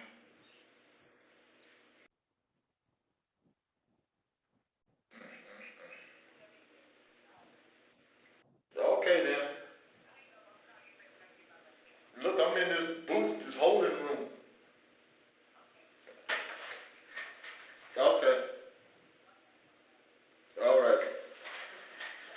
appreciate it.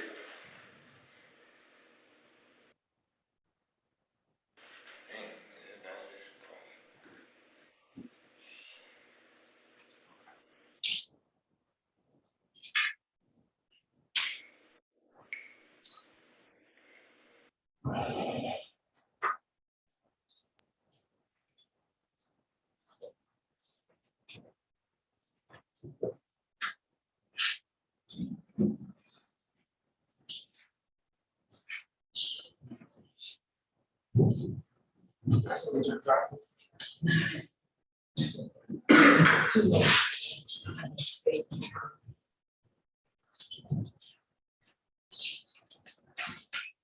We'll do one. Oh. Oh, what is it? Give me your job. Yes.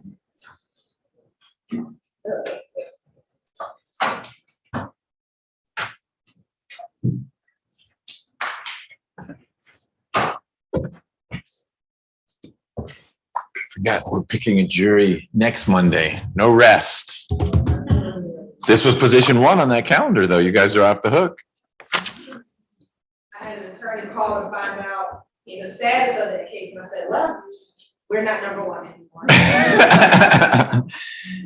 Mr. Mitchell just filed an ex parte, so he's probably coming off. And Mr. Connor, as we know, is in a different space. Is that Mr. Abate? He came back from Mexico. It did. All right. I'm impressed. Or he was extradited. Something happened. All right, your secret. Ms. Hilton, did you confirm that the AV will work for this? It does a little lower than the other ones, but I think. Okay. The other audio was remarkably crisp.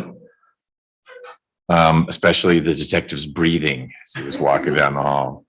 All right, so you're good to go with that. What about Mr. Korn's concern about not having, well, you've had the audio, so you've heard all the, or your video. My video never worked. I listened on the audio, there's an audio version of the same interview, but it starts when the detective comes in the room, not All the phone calls. all that phone call. But I got the gist.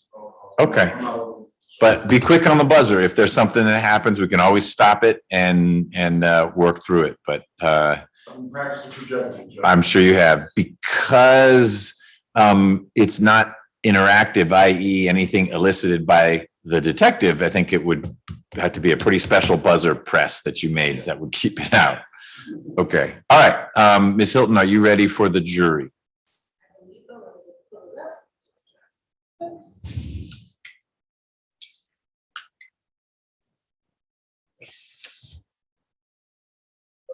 Videosphere. All right, Mr. Rooks, you ready for the jury? I mean, Mr. Korn, Mr. Rooks, I do need to know your thoughts, but they have to funnel through your lawyer. Mr. Korn, ready for the jury? Ready for the jury. All right. When you're ready, what did you do with Deputy Gordon? The guy only put in like a half-hour work today. Okay, it's fine with you being here. I just want to make sure he hadn't quit. Can't trust that.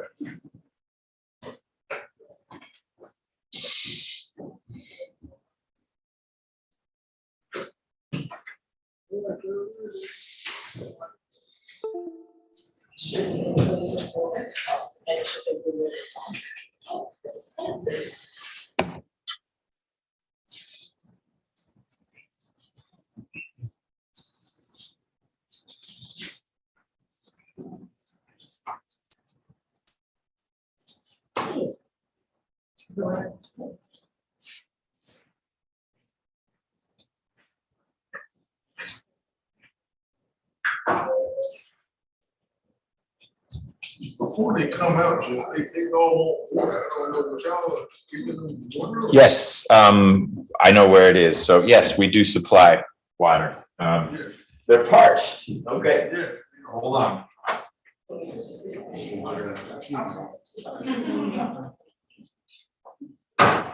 Yeah.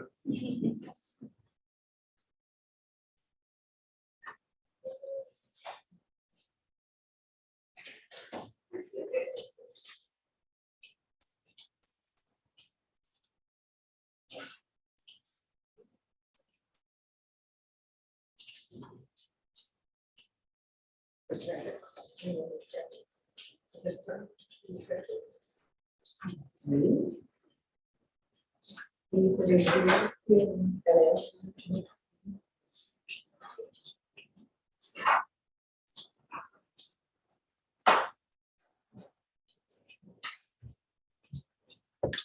was gonna deliver it. The deputy said, no, I'll do it.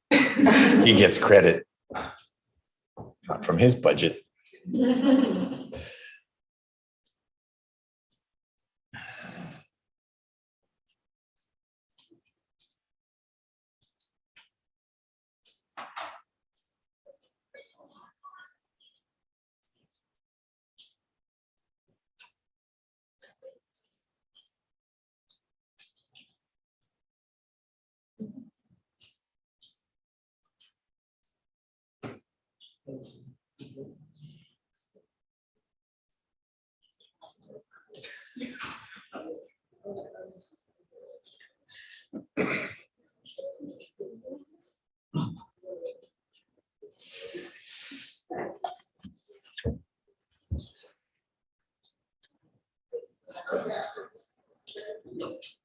All right, Linda.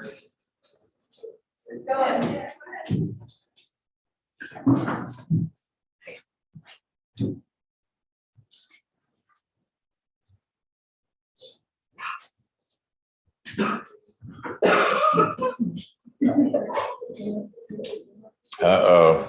Any seat.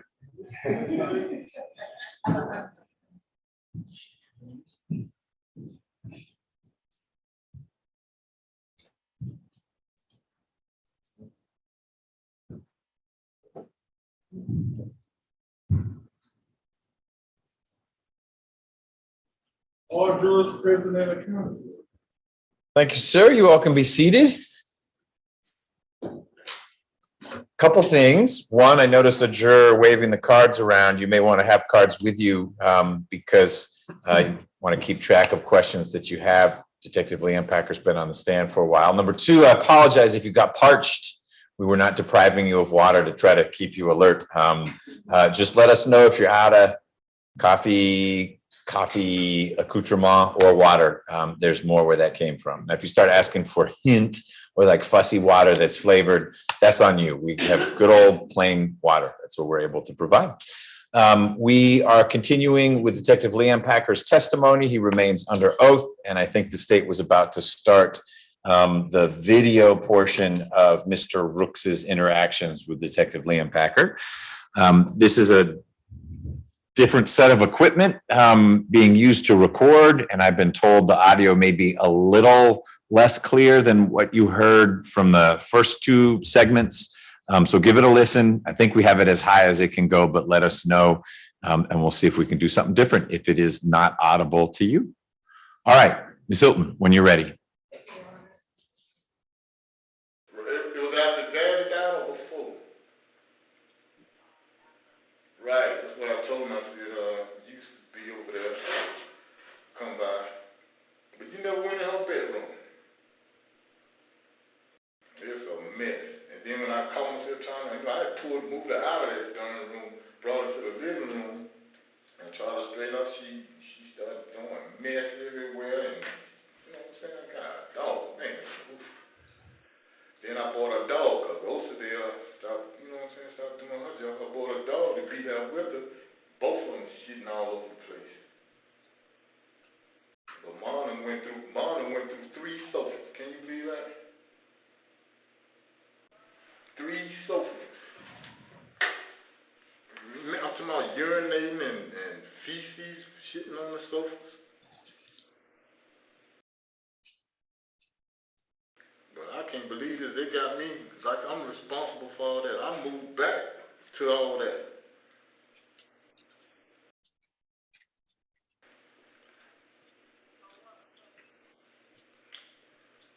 I don't know, they saying I'm responsible. You know, I'm the reason that house is like that. I left. I moved out.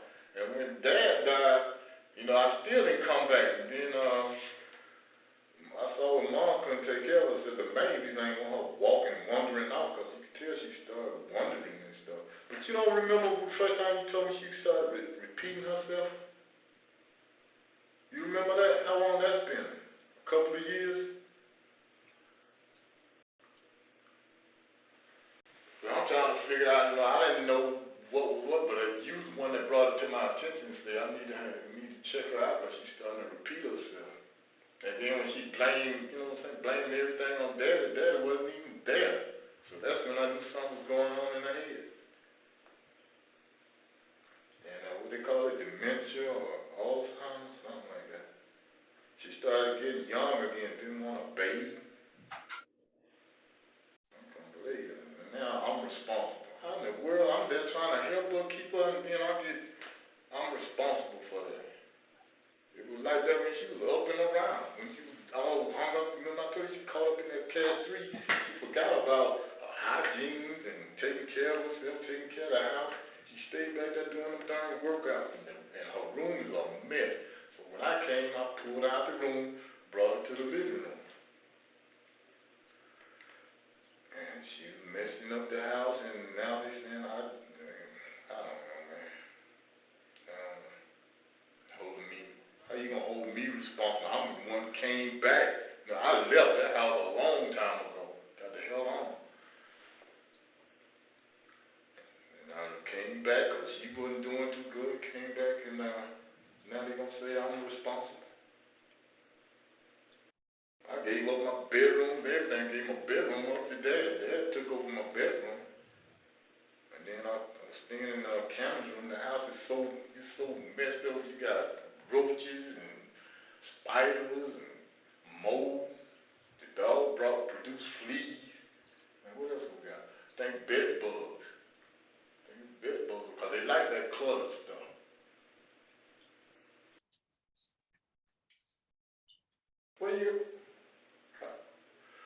They got me down here now on a little thing. There's some handcuffs on the floor.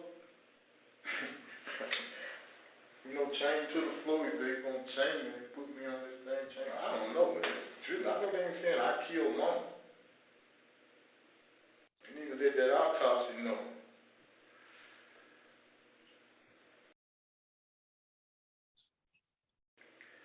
Last time I ain't talked to her, 9 o'clock before I went to bed, she was snoring.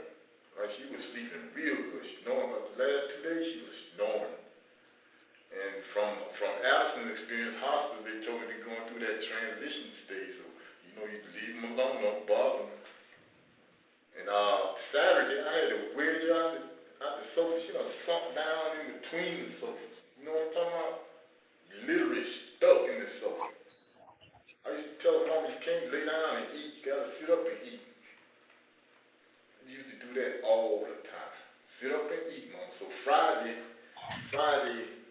when I got off work, she said, "There go my son." And I thought everything was good. Okay. Saturday is when I pulled out that sofa. Felt like she was fused to it. So I pulled out the sofa and laid her right there and left the sofa tilted up. I don't know, man. I think her and that dog were getting on each other's nerves because it looked like one was teaching the other. You know what I'm saying? The dog was shitting. He got that shitting from her. She shit right there. The dog said, "Hell, I shit right here too." She feed him table food and the dog had a run. Give him the diarrhea. And now they're saying it's my fault. I just came back. Didn't want to come back, but by that being Mom and she couldn't do by herself. So I promised Dad that I'll feed her. I'll come down. She was in her own world, never wanted to wash. And just gave up my life and look at this now. I'm responsible. Man, that place was like that before I got there. You know that house when you know how that damn house was. Y'all used to hang together. Oh yeah, go to Osadale's house. It's the same way. I don't know why they don't throw away nothing. They just pack rats. So everything is all cluttered.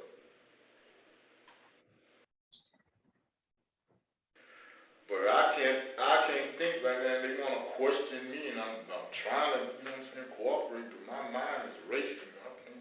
You trying to say I killed my mom? Yeah, that was my fault. You remember when they kicked it, they terminated us from the show? You at work, I'm sorry. Are you at work? Are you at work? Oh, no. I talked to you later. I'm just letting you know mom had passed. And now this, when you called, they was talking to me about this. And people steady calling. Okay. All right. Hello? Hello?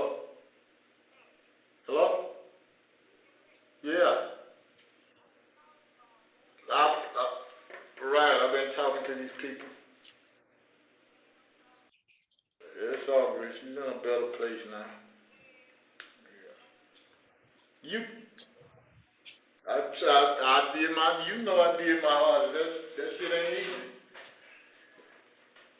That ain't easy.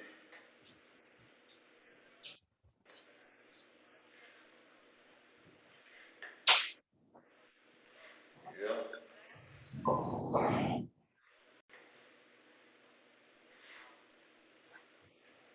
I've got people been calling left and right. I guess. I don't know. I gotta see what's going on. Nah, you good. You good. Really? Now see, I don't know if mom passed yesterday or sometime this morning. Might have been. Last time I saw breathing and stuff was about 9 o'clock right before I went to bed. She was snoring. I got up this morning, I didn't want to disturb her. I went on and did my shower on my way to work. Then I went to check on her because I had to feed her. And she wasn't breathing, wasn't making no sound. I touched her, she was cold. I called them people. Down 911. Yep, everybody else left me. Left me here to deal with her body. That's probably why they left. Huh? They didn't want to deal with it. I had a brother, he passed back in 06. I'm the only one doing what I'm doing. Nobody else.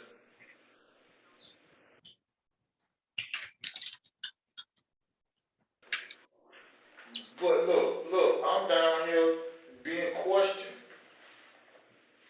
Me, I'm down here now. In my house, you down here, somebody brought me. I'm being questioned. Yeah, I guess they're trying to say due to her condition and the condition of the house and all that, I just moved back to take care of it. I wasn't living there like that. Damn, and now they're trying to say I don't know, it's my fault or something. They holding me responsible. Ain't that a double blow? I'm saying what y'all saying? I murdered her or what y'all saying? Nah, due to her condition. The lady was dying. But you know what? When you told me that when they start swelling up, that's a sign that they're getting ready to go. And mom had told me, she said, "Look, I'm about ready to get out of here." And I know they. I don't know what's up with this, man. I ain't never in my life seen nothing like this. The house was a mess, but it was a mess when she was up and around too. And when I came back, I called myself trying to do this and do that, but it was a.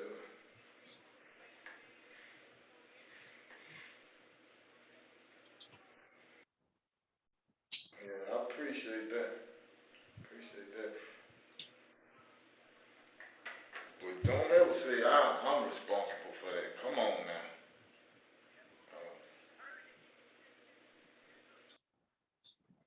God damn.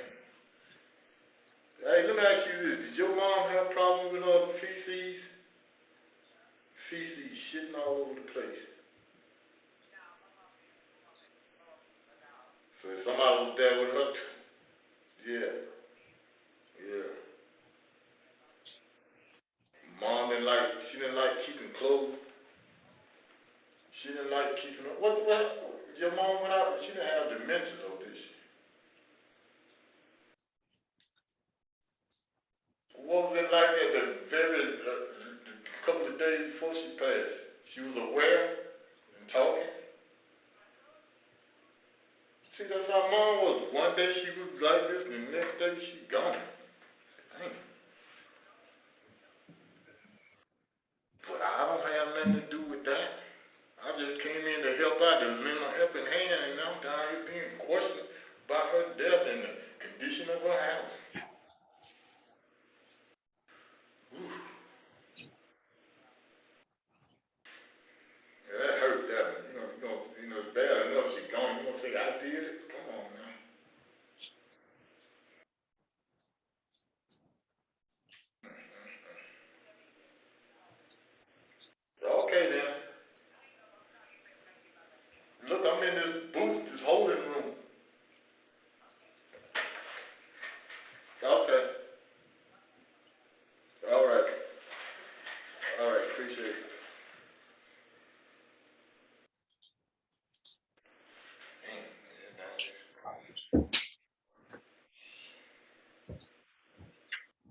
Cause, man, I'm down here in a holding room for questions. They're trying to say due to her condition and the condition of the house.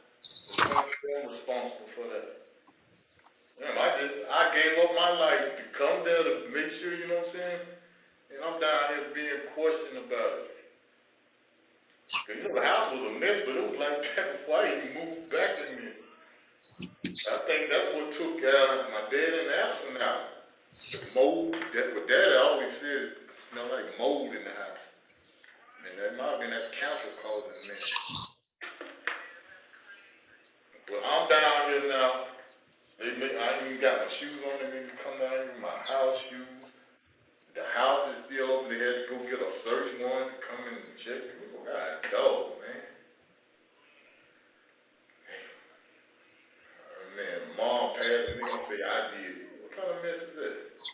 I'm responsible for something. Yeah, I did.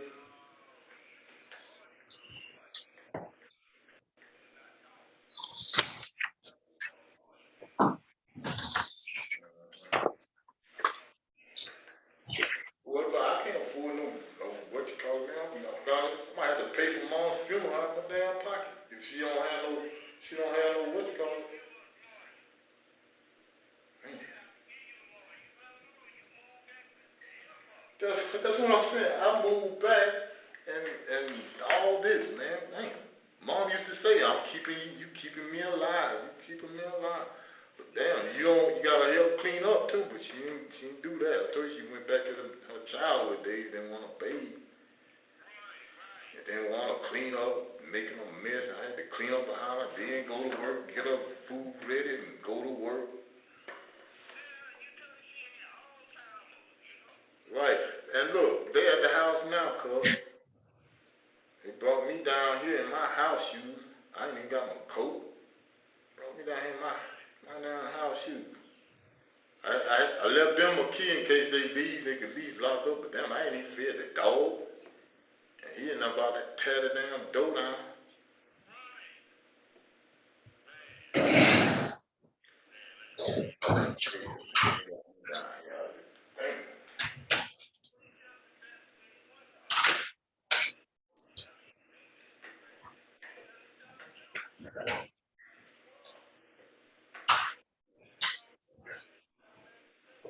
Talking about the condition of the house, hell, if you got a dog, the dog, stay in the house and mom wouldn't mess the dog up. The dog eating that table food and getting diarrhea, shitting all over the place.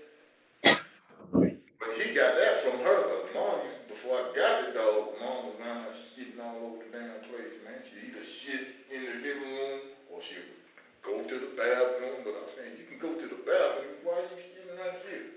That was being I don't know if that's the whole time, that's part of it or what, I don't know. Right. Yeah, she was acting like a child sometimes. How? Tell her to clean up. Or, you know what I'm saying, Mom, you need to take a bath. She frowning all over like she don't want to. Like a child, don't want to take a bath.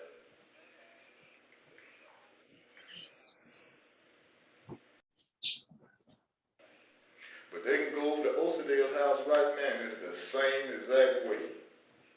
You see? Yeah. They got me with my phone. They, check this out.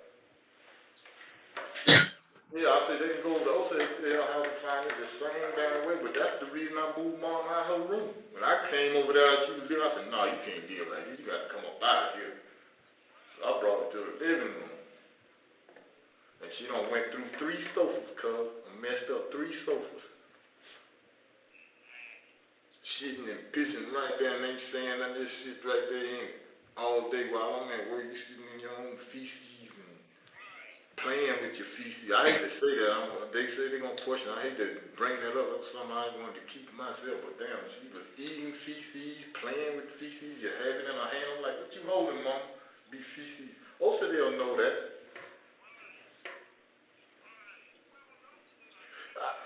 I don't know where she the one talking about she didn't want to come over there because of the dog. Well, all you had to do was call me and tell me to put the dog up. But she'll come on. I don't know now. I got to find out about their insurance stuff. Most of them might have had trick mom into signing everything to her. I don't know, because she acting weird. You know your sister's in the shape she in. You don't even show up no more. You want to blame it on a dog. All you gotta do is lock the dog in another room.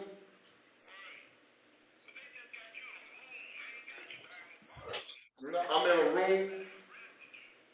I think I'm down here to be questioned because they said due to her condition and what else, the condition of the house. The house been like that ever since, that's why I got the hell up out of there. The way they was living up in there.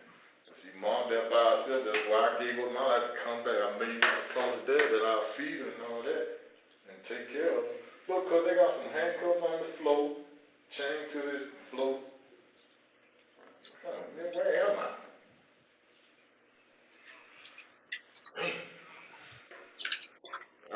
I need to be with mom, man. Going through all this crazy stuff. You gonna say I'm responsible. I'm the only one that was taking care of her. Trying to, with what I had to go through. It was a lot. It was stressful, but I was there every day.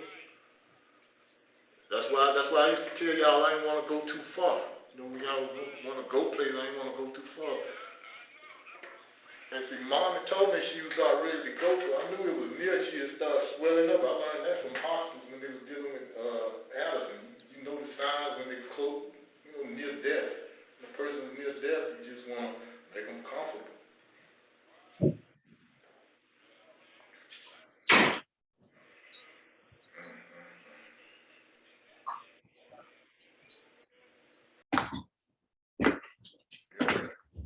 But that's the way she was living, a mess like that. You go look at my house, it ain't nothing like that. That was her house just like that. I tried cleaning up, but the more I cleaned, the more she would mess. I said, okay. All right. So when I moved out that darn room, so that room was a mess, man. And you know what I'm saying? Then I had to come and bring my stuff over there to sit with her, to stay with her. I call myself texting everybody. They don't know this. I messed around and told my coworker, it's probably all out now. You know how stuff get twisted around, man.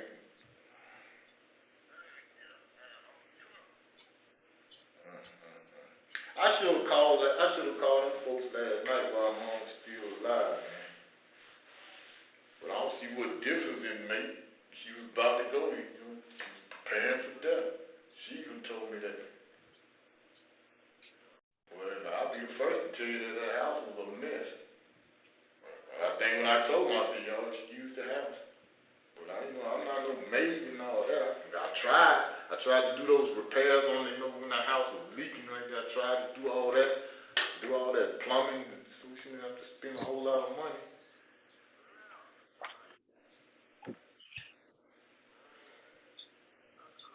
Yeah, it's crazy now.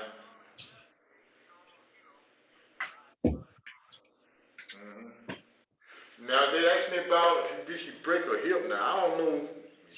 She stopped walking. I don't know if she fell and broke her hip or what, but she never said nothing, complaining about it. The only complaint I heard was she was talking about her butt was burning. Yeah, your butt don't burn. You sitting there in your own piss and just sitting there in it. It's probably raw and what they call it, bed sores. Sitting in one spot all the time. And not changing your clothes, not you know what I'm saying? Yeah, your behind gonna burn. And then I used to hear her saying, stop fighting me. You know what that was. wasn't really biting, you know how you play, biting and shit. I used to hear him say that all the time. I'd get up and go in there and run his ass out of there.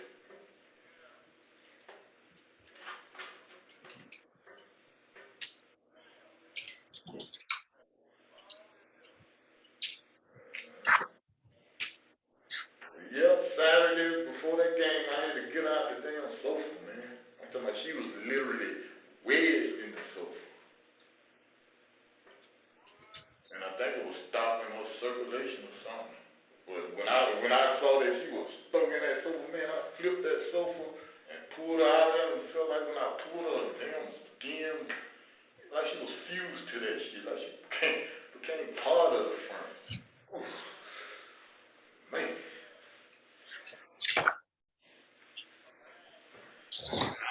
That's what I'm saying. I'm no expert in Alzheimer's. I'm just going by day-to-day learning as I go. But I knew she was going, it was the opposite. You know, she was going backwards.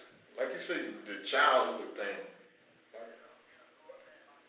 Yeah, acting like a child more than an adult. Didn't want to bathe. And didn't want to listen to mama, use your fork. Use the fork. Now she want to pick it up and you know what I'm saying, and spill this shit all over. But they saying that's my fault, girl.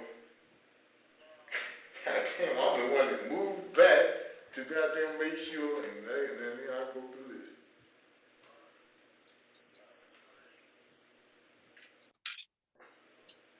And older they was supposed to be helping me out. I appreciate the little bit she did, but all of a sudden she just, nah, I ain't stopped coming around because of that dog and all that. I don't do dog. Well, damn, you just not telling me this.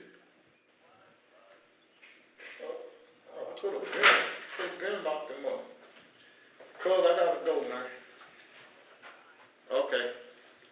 All right. Was that like a little piece of candy or something? That was already there. Was it? Unless that was in my pocket. It must have come out of your pocket. You did it for us. Why you putting it in the trash can? Yeah, we need a vacuum in here anyway. You see there's all stuff in here. It looked like a little mint. You need to use the restroom or anything? No, how long ago? I can go when I do? Sure. Yeah, it's right here. Okay, I'm saying when I do have to go. Yeah. I don't have to write it down. No.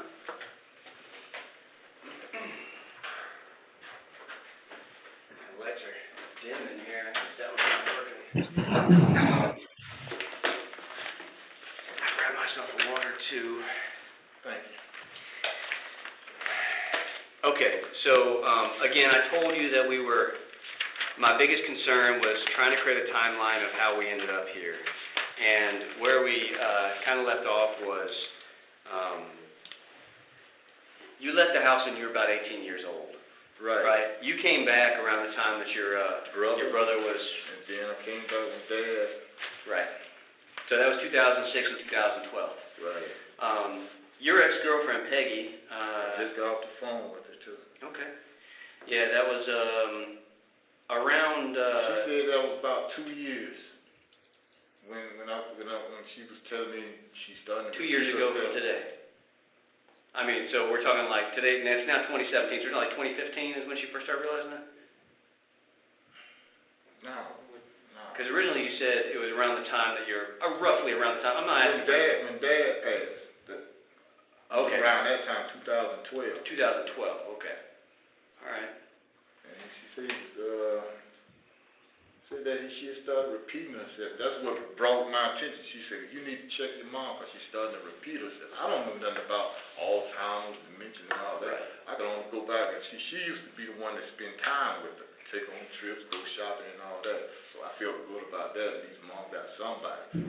She said, look, I can't do it no more. She's always talking about Jimmy this, Jimmy that, Jimmy that. I'm tired, she said. Jimmy was my dad. Mom used to, complain about him all the time, accuse him, taking her purse. What was your brother's name? Addison,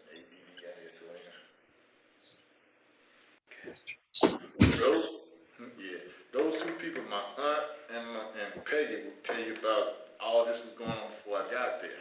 Right. The condition and everything. Okay. And how mom's state of mind was. So Dad died around 2012. Did you move out right afterwards, or? I was already out. I I would come back, checking on them, feed her and all that kind of stuff. Well, every day I would feed her. When I get off work, so I was living in Buckhead, I worked at the Tech, get off, feed her, back to Buckhead. Okay. Where in Buckhead were you living? Far Road, you know, right there, Far Road. Like 3160 or something, or? 30, I was in the 48 building, 30, I think it was. Okay, so right there, not far from Whole Foods and all that, just west of Beach. Right across from Publix, and there's a Burger King, there's a Moe's. Right there, turn right there. Yeah, Beach Shopping Center, 2500 Beach Street is right there, Right there. Okay, and so that, did much change between 2012 after Dad died and more recently, other than when her mind started going because she didn't know he was dead. Okay, and so after her mind started going, and Peggy was the first one to kind of clue you in on that, and then your aunt obviously noticed as well, and even you noticed over time as you were going back to check on her. Well, what I'm noticing, they didn't tell me because I'm right there seeing this stuff. I'm seeing a person eat feces, I'm seeing a person do unimaginable stuff, you know. But she's not knowing, in her mind I know that she can't know what's going on. Did you tell the doctors that when you took her to her last appointment a couple of years ago? Dr. Dowd, I told her her memory, they knew about the memory. Yeah. By then, she was too far gone, and he was dead.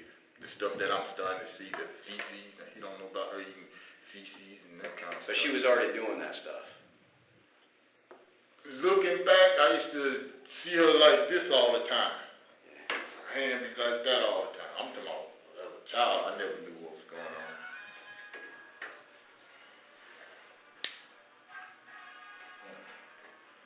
How do you? I'm not gonna answer. So. And now they saying I just came to help the lady. You know what I'm saying? Come home and give up my life to come in and put up there and the stuff that I had to witness. I didn't want to see all that stuff. Your mama eating mess.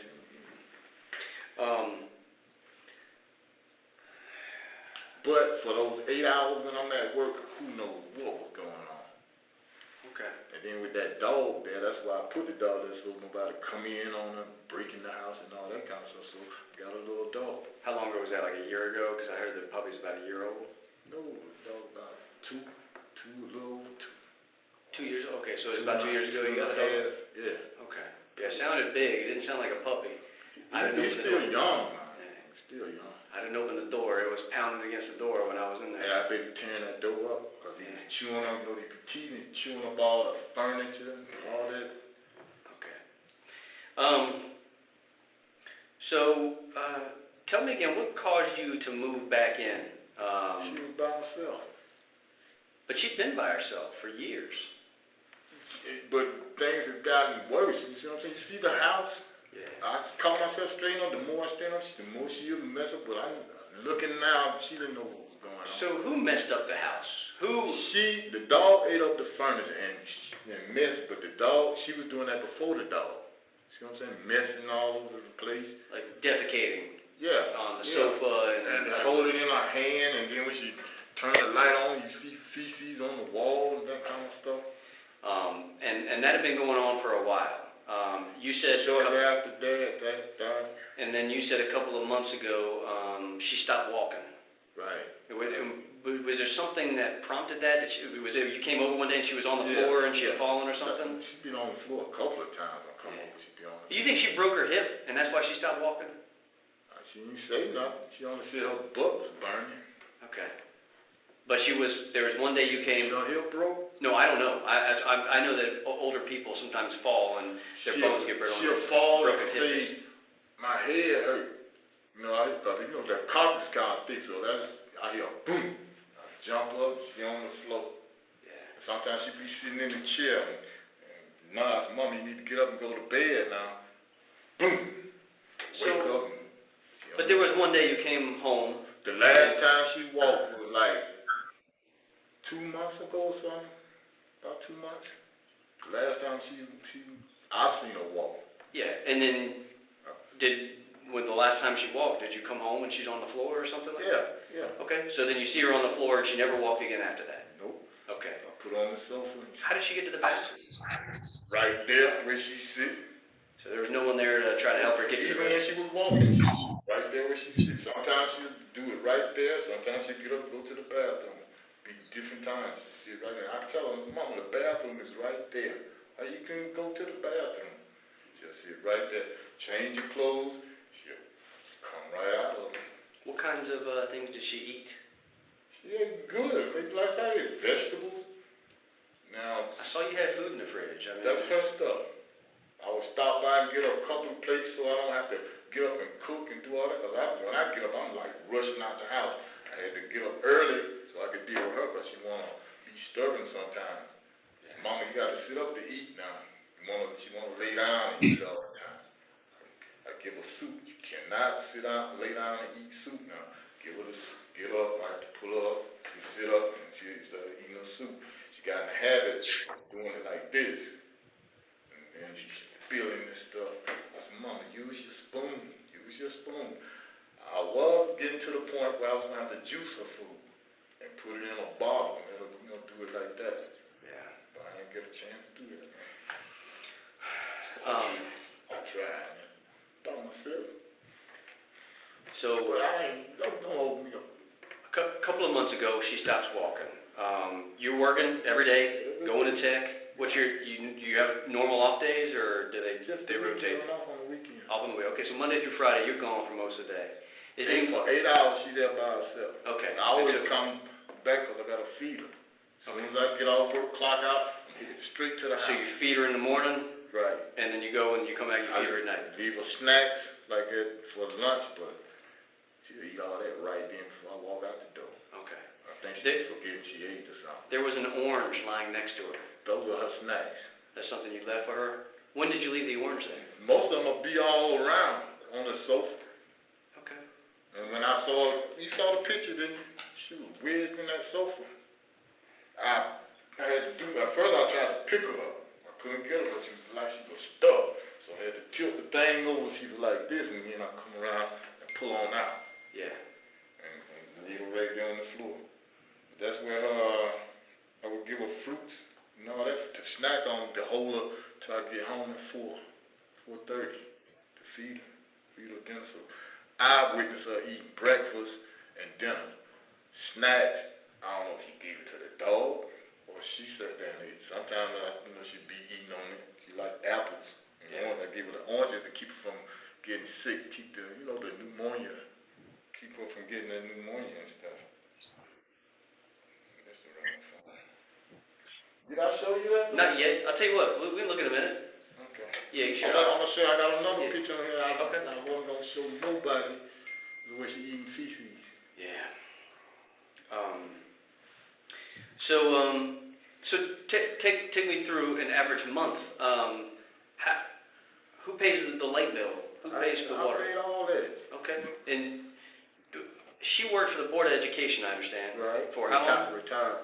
About, I want to say 32 years, maybe 28, somewhere like that. Okay. So was she getting pension checks? Yeah. Okay. And so there's no way she can get to cash them. So you got to be cashing them. Right. Okay. So did you have a power of attorney, or did you just you sign her She signature? started out, you give it to me to sign, or she'll sign. But lately you just sign her name and you sign And when her. she got to where, I see a bill due, gotta pay that bill. So you sign it, you sign her name, then you sign under it so that you could just get it cashed. Or vice versa, my name went top or bottom. Yeah. How did I do that? So the $2,000 you have in your pocket, is that from one of those checks that came in? I don't use my check. I don't even spend my check. I used to be in Buckhead. But that cash, that came from one of her checks. No. I don't even spend my checks. You know what I'm saying? I don't have to pay rent. Okay, but so where did the $2,000 come from? My check. Okay, so you cash your checks, you don't deposit them in a bank. That's what I'm getting at, is I'm just trying to understand. Everything is direct deposit. See what I'm saying? So I don't even touch my check. It's like rent free. I stay there. I don't even have, when I moved back, I didn't have to pay the $2,000 a month rent, but I had a roommate. Right. Split. I didn't have to touch mine. So did you go to an ATM and pull it out? Did you go to an ATM and pull it out? Yeah. Okay, out of your account? Or write a check But where did that cash come from? From working my money. No. Physically, not like what's the source of the money, but I would go to the ATM and pull out money. Okay, how long ago was that cash came from? I'm saying, and when I say source, I'm saying which ATM where? Was it the ATM at 2900 Peachtree inside the public shopping center, and did you pull it out on Saturday? Or is it from one of Mama's checks that you went to the check casher and cashed it and got the cash? I'm just trying to, we're here, we're talking about this, you got $2,000 in your pocket. I'd be remiss if I didn't ask the question where the money come from. And I'm not accusing you of doing something, illicit with the cash. I'm just saying. I didn't even touch my check. I'm not saying you're selling drugs or anything, I'm not saying any of that. I'm just saying, where did that cash come from? Always kept cash. Okay, and where did that cash come from? I have a recording studio, so I'm always dealing with cash. Okay. But this particular cashier was preparing for, I may have to bury mom, I'm still accumulating money. I think the average burial is about 7,000. So I'm putting all this aside, getting prepared for it. And see, I didn't know mom was gonna go like that. Now I don't even know if she had life insurance. I don't know anything. But for that house, she was taking care of. Before my dad died, dad was doing all that. And that's how she was sitting on her money. So when I moved in with her, I didn't touch my money. I said, well, damn, I ain't got to pay rent then. So my money started building up. And that's why you think, well, I got money. Mom got a lot of money. Because of dad taking care of everything. But see, she still had, mom didn't understand that. But mama, you still got bills now. Okay. But now she's got to pay the bills. You see what I'm saying? Right. But she's got a pension check, and you're there to help her with that. So you're the one paying the light bills, right? You're paying the water bill, the sewer bill. When I first got there, she had a $5,000 water bill. I said, this is ridiculous. So I got everything back under control. And so I said, from now on, I'll handle all this. Every bill that come in, although it's coming out of her account. I pay the water bill, I pay the light bill. So would you write checks from her account or pay cash? Sometimes I'll write a check, sometimes I'll go to Walmart. Especially, go to Walmart if it's kind of almost due right away. Yeah, and how do you do it through Walmart? Just go in there and swipe a card. For what? Light bill, water bill. You can pay the light bill at Walmart? Oh, yeah, my daddy showed me that all this time. I didn't know. You can actually pay like Georgia Power or? All utilities. Huh. Okay. You just know.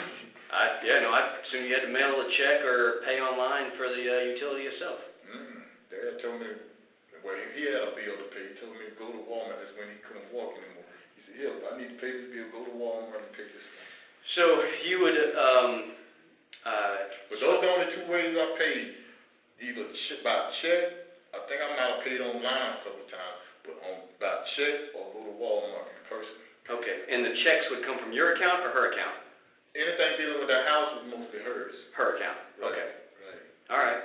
So that's how I was able to save my money. That's how my brother said, look, man, you need to move. I didn't want to move back. He said, man, think about it, free rent and all that. I said, well, how is money getting into her account?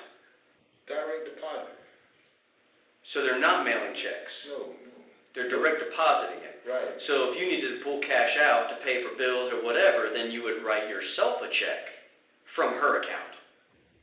No. Because what I said before was they're mailing a check which has to have her endorsement on it. So if they're mailing her a check, you'd write her name and then sign yours. Right. But that's not the case because they're not mailing checks. No, not in that neighborhood. That's why I went with the what do you call it? Paperless building and that kind of stuff. You pay online. They are direct depositing money into her account. Both of our accounts. I got the same way. Don't send me no checks and nothing, because I know that neighborhood. Right. But I'm talking about her bills. Right. That's her bills. All that come out of her account. So how are you accessing the money in her account to pay the bills? Either online or go to Walmart. But when you go to Walmart, how are you accessing? You said her card. Her card. Debit card. She has that's what I'm getting at. She has a debit card, and you have possession of the debit card. I set up with that because when I first moved back, everything was a mess, man. She had high bills and all that stuff. Okay. So I did the money out of her bank. I said, well, I'll handle this, and I'll pay all your bills. Okay. I'll do it like that. Keep lights being turned off. And I told you that when we came in here that I want to be as honest and open with you as I can, right? And I said, these are my concerns. These are things I'd like to talk to you about. I said, you didn't have to discuss these things with me. You remember all that. And in staying consistent with being open and honest, I want to tell you that I'm going to be, I'm the lead investigator in this death investigation into how your mom came to be in the position that she was in and the way that she died. Okay? I've been assigned to investigate this. No, I don't. The doctor said the medical examiner's office are going to have to tell us that. My concern is that no matter what caused her death, whether it was a heart attack, whether it was positional asphyxia, whether it was anything, a slow brain bleed, my concern is that her death was exacerbated by the conditions that she was living in, which is why I'm asking these questions. Exacerbated. The cause? It's complicated by. So even if your mom may have, and I don't mean to seem callous or insensitive, let me just say this, I don't mean to seem callous. Everyone dies. That's just a fact of life. We all got an expiration date. We're all going to die someday. I'm going to die someday. It might be going to a call or another homicide scene and I catch a bullet in the back. That might be how I die. It might be of old age. But sometimes we die before our time. And it's, in your mom's case, I don't know. I have to rely on what the doctor's saying. Family lived a long life. Let me ask you this. Do you think your mom was living in good conditions or bad conditions? For the house, I think it was bad. Shitty. It was shitty conditions. Exactly. And I'm keeping it real with you now, okay? I've tried to be like, I'm just going to come out of my shell. Your mom was living in squalor. Right. I understand that you say that the house was unkept when you moved back in a couple of months ago. Yeah, it was unkept before I moved back. But when you got back there, now you're responsible. And I did, but the more I do, the more she gets, the worse she started getting. She went back to that childhood stage. Didn't want to bathe like a little baby. So, I don't want to bathe. I don't want. And then I said, Mom, you need to go to a nursing home then, because you're bringing hardship on me. I got a home. She did not want to go to a nursing home. Well, she wanted. let's talk about that. Last time your mama saw a doctor was 2 years ago, roughly, give or take. Yeah. You took her to Atlanta Medical Center. You realized when they came back from doing some tests that She didn't have insurance. she didn't have insurance. So they couldn't see her. Why haven't you brought her back since? I have tried my best to get her some insurance. She, for some reason, never went with the Medicare or whatever that is, that supplemental. She didn't want that. Because she's paying a lot for the insurance that she had. All of a sudden, they just dropped her. Okay. So I tried my best to get, you know what I'm saying, get her some kind of insurance. What'd you do to get her insurance? I called and did all kinds of stuff, man. And what? And what happened with that? Nothing. Not a thing. Who did you call? Either she couldn't. Did you call an insurance company? Did you call? I called Social Security to see if they could get it on my dad's Medicare. You know, use his to get her. Because the lady told me that. That's why I went that route. I didn't know nothing about all this. She said, I'll tell you what, this is what you can do. Call them and see if they could use your father's, whatever. It didn't work.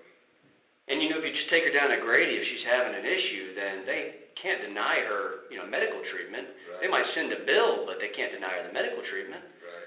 I mean, people get shot all the time. They don't have health insurance. My aunt did that. She came by and called me and said they down at the hospital. And they sent her home. Nothing. They didn't see anything. They sent her home. So. You said she had a doctor that was one that she saw regularly. Dr. Dollar. Dr. Dollar? Dollar. Dollar. D-O-W-D-A, something like that. Dollar. Dollar. Yeah. Okay, and you said he was old and he's passed on now? They were the same age. Okay. And that's the only doctor she went to. She didn't want to go to these other doctors. She didn't, I don't know, for young doctors, she's adamant about that. But if you call my aunt, she'll tell you everything. Cause she called herself trying to help me until I got the dog, and now she all of a sudden scared of the dog.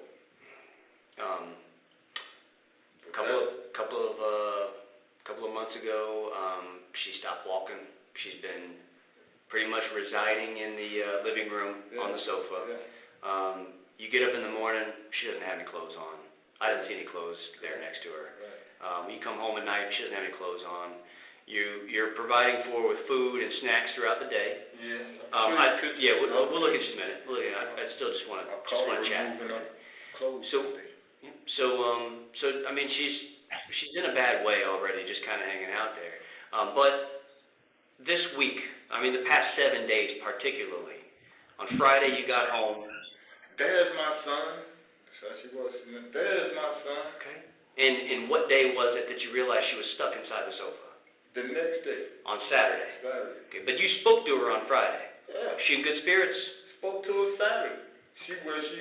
When I pulled out that chair, she started, oh Lord, Jesus, oh, like, I'm thinking she was stuck because she had her legs crossed all the time, and she'd be laying like this. Yeah.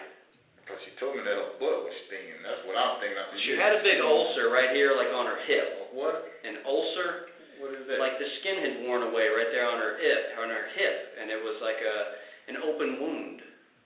I saw that when I pulled out that chair. I saw that. I went and put peroxide on it and all that. Were the cushions on the sofa? I took them off.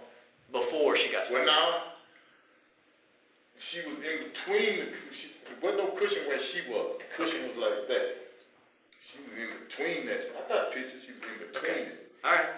And so to get her out. I flipped the sofa over to get out. I couldn't even get out. So I thought I was going to have to flip the sofa over to get out. I saw it up against the wall, the way that it That was the was. only way I could get out. And then I walked in front and pulled her like this. She goes, oh, Lord Jesus, oh. So you tipped the sofa over, she kind of came out, She was like that. and then you pulled her the rest of the way, Yeah. and she said, oh, Lord Jesus. Oh. And you realized that her skin had fused to the inside of the sofa. It felt like it. And it ripped part of her skin off. Yeah. And she screamed in pain. Yeah. And you didn't call an ambulance. No. You didn't call a doctor. No. The man who's responsible for his mother. I mean, forgive me for getting a little upset. I understand. And it's your mother who's passed. And I'm trying to balance.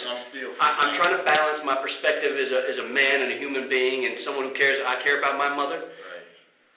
With trying to understand and be compassionate for the situation that you've gone through, because this is the whole reason that we're sitting in this room right now. I went through some ungodly stuff. Tell me what's going through your head when you pulled her from the sofa and her skin came off of her back and she screamed in pain and you didn't call an ambulance. Why? Did you think that she needed a doctor? Did you think that she would benefit from that? I think it was too late because she was in the process, what they call it, the dying process. She was getting ready to go, so I tried my best to, with the peroxide so we don't get all infected and all that. A couple of days later, she was gone. That's the truth. What? That you felt like your mom was dying. I looked through hospitals. I did my research. They tell me she started bloating up first. That was the first sign that death was near. When she started blowing, feet got real big and then started coming all up. I called around and said, she's getting ready to go. That's a sign that she's getting ready to go. Then one day, flies were everywhere. She like, how long ago was that? Within 1 week, last week. Okay. I said, damn, where all these damn flies going? And all of a sudden they were pretty much gone, maybe on a few, but I'm talking about the whole ceiling. This is important. And that's what it said. It said, these are the signs. The dog was doing this on the carpet. They said, those are the two signs that death is near. She's gonna have flies or the dog be scratching the, And when hospital was dealing with my brother, they said, yes, best to leave him alone, don't disturb him because they're going through that transition from life to death. And by then, Your mom wasn't in hospice care. No. And your mom was only suffering from an ulcer, which led to the flies emerging. There's larvae, pupae, and flies emerging from her ulcer because of her ulcer. Had that ulcer been treated, or had she not been sitting in her feces, the flies would not have been there. Do you understand that? Yeah. That was and that's why you're here. That's the condition she was living in. What about you? You sit on yourself and you been sitting right there. You got a bed, so all of a sudden the feces get on you and infect it. She can't be living there. She can't be living there. She wasn't living by herself. She didn't want to go, man. I tried my best. So it was breaking me down. Mama, you got to go. So she didn't want to go, so now I got to. You said you have a son, right? Yeah. How old is he now? 25. say your son is 5 years old, and you and I are friends. We take our kids to the zoo. My kids are 6 and 8. So say your son's 5. We go to the zoo together. You and me. We're just buddies from work. We work at tech together. You leave your 5-year-old son with me, and you go off to get some food for the group. Would you say that I'm responsible for the care of your son? Say you leave your son with me, and I say, I've got it. I'll keep an eye on him. And he climbs into the lion's den and gets eaten by a lion. Would you hold me accountable for that? Not really. You should. Not really. Because it was my responsibility when I decided. Right. You didn't walk away. You didn't walk away and leave your son unattended. You made sure that he was attended by me, by Kevin. Kevin, you got this. I'm going to go get some food for all of us. Yes. You entrusted the care of your child to me, and I neglected my responsibilities when I failed to watch him when he climbed into the lion's den. Okay. The same is true with elderly people. You didn't have to go back and take care of your mom, but had you not, the state would have. I had to. She didn't want to go nowhere, and nobody else. My aunt didn't do her part. You know, at first it was taking time. While I'm at work, mom would come and do this. If your son tells me, to the point that, you know, if your son tells me I'm not stepping off the edge of the lion's den, I'm going to snatch your son up and I'm going to hold him down to keep him from jumping in. So I should have put in one? Yes. Yes, you should have. Yes, you should have. Looking back, yeah, but at the time, you know, that was her will. She said, I'm not going nowhere. This is my house, and I'll die here and all that kind of stuff. But see, this is something that I appreciate. I wanted us to have an honest conversation. And I know that you're faced with an issue of what happened versus what does it sound like. And it may sound bad. And it may look bad that you got a couple $1,000 in your pocket, because here I am thinking, here's a man of no means, and maybe he didn't take his mama to the doctor because they couldn't afford it. They were afraid that they didn't have the money to do it.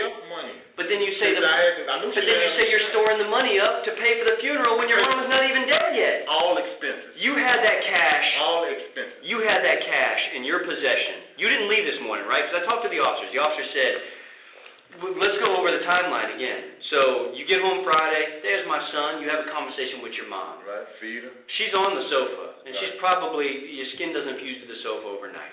She's got, what you call it, man? Dementia, She that's can't fine. tell me that. Saturday. She did think my butt was stinging. Okay, Saturday morning, day or night did the sofa incident happen on Saturday? That's the third sofa now. Okay, but morning, day or night did you lift up the sofa when she came out?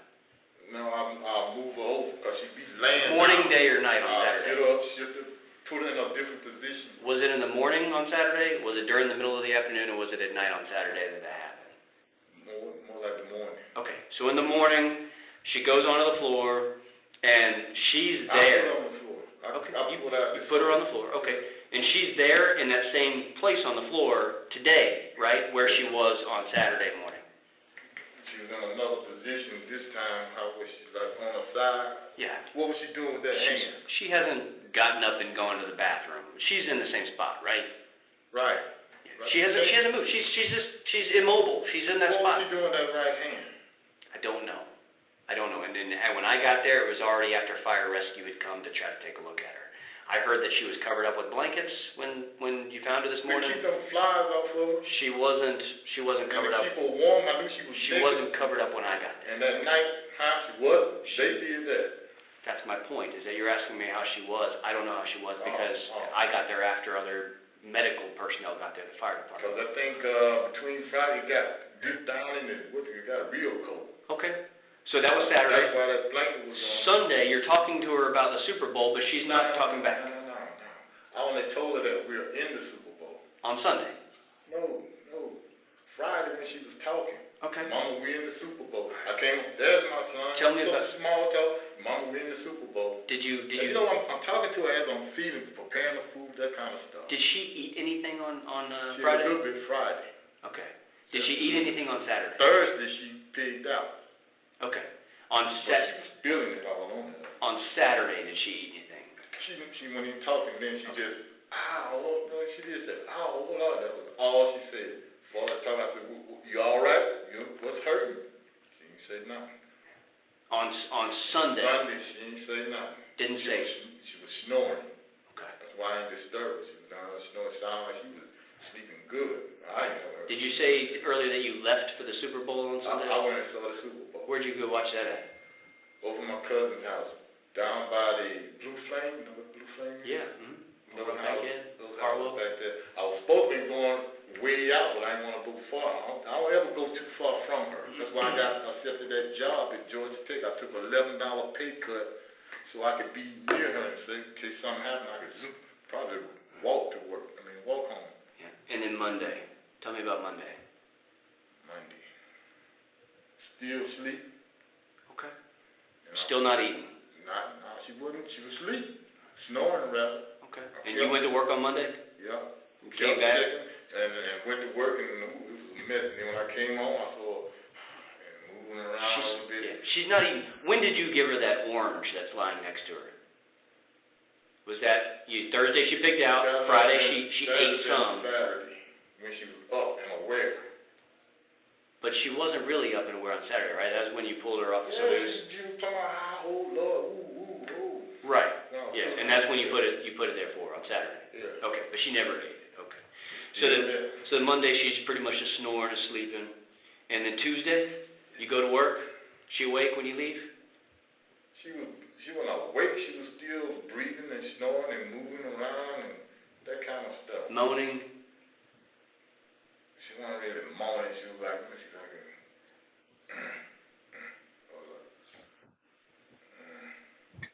it wasn't a moan. More like something, Yeah. So Tuesday night you get home from work. Tuesday afternoon, yesterday. Right? Yep. 4:30, 5 o'clock. About 5. Okay. And still, she's not conscious. She's not You could talking. tell she was in a different position because I think her hand was like this time. Okay. Something. But this hand right here was always, I knew what she was doing. She probably digging in her butt. I don't know. But she was, yesterday she was like this. The other time she was like that. And she was like this. And what time did you go to sleep on Tuesday, last night? Probably about 9. Okay. And you could still hear her Yeah. breathing, snoring?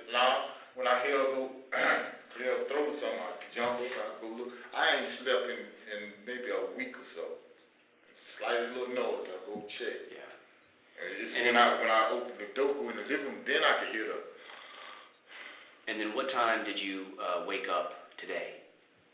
About 5. My clock is set for 5. I go peep on her, go in there, take a shower. Then I'm ready to feed her now. I got myself out of the way because she be about to cause you to be late. So I got myself together. I feed both of them. But not today. You didn't feed her today, right? She hasn't eaten in days. I ain't feed her since Friday. Friday was the last time she had. Saturday you left the orange for her, right? But she hadn't really truly eaten since I Friday. said, since she didn't eat, then I'll leave this here for her. She could eat as much of it. What did she eat on Friday? Soup. She ate vegetable soup. She ate. Was that soup that you made for her, or is it something you picked up like you said? Canned soup. Okay. Progresso and Chunky. Okay. That's what I get. Sometimes I mix the two. She just ate a little bit. Huh? She just ate a little bit on Friday. Friday did a little bit. She may have spilled the most of it, but she was. Usually she'd be, you know what I'm saying? But this time when I took a shower, came back, most of it was on her. So then, this morning, you get yourself together, you have breakfast. No, I took a shower. Okay, but you didn't eat I'm breakfast? getting ready. I don't eat breakfast. I get her breakfast, her and the dog. But this time I went up to her. I called her, kept calling her. I get closer and closer. I'm looking for her, but the breathing, I didn't see that. I kept calling, then I touched her. She was cold. I called you off. The officer, one of the first responding officers said that you may not have called 911 right away. Yeah, I did.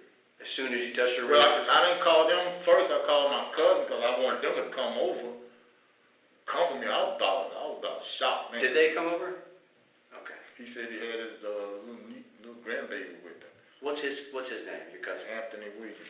Is that the same aunt Osadell, okay. You have Anthony's phone number? This is the one I called when, my brother passed. They came over because I was a wreck. I couldn't, you know, they lifted my brother up in the sheet that he was laying on. You have Anthony's phone number? Osadell and, Osadell's the one you should talk to about mom. I will, yeah, I'll speak to her. And find out why she didn't come over like she was supposed to. What's Peggy's last name? Who? Peggy? Leggett, Leggett, something like that. Anthony's number is 404-916-2275. Okay. And you say all because of what? What she had on her hip? Oh, no, there was an ulcer on her hip, yeah, that's like an open wound. You know, if you get you ever hear people getting like a fever blister on their lip, that's an ulcer too. You know, it's just a little ulcer there, but no, I'm not saying it's infected. I don't know, that's something the doctor will have to tell me, but.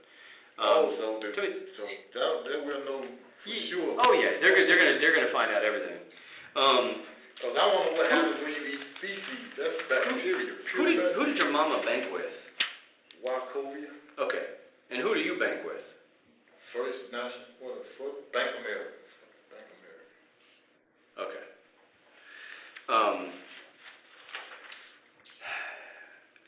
Why are there sofas standing up in the hallway? That was gonna take that sofa's place. Oh, that was a new one getting ready to go in. Okay. Yeah. When did you acquire that one? That's the third one that's standing up. Yeah. That's the one that's gonna take that one's place. When I snatch that one out, I'm gonna put that one down. When did you buy the one that's standing up in the hallway? I didn't buy it. I think somebody gave me that. I don't know, a couple of years. Okay, so it's been standing up for a while. Yeah. Okay, all right. And it also deters people that come up through the basement.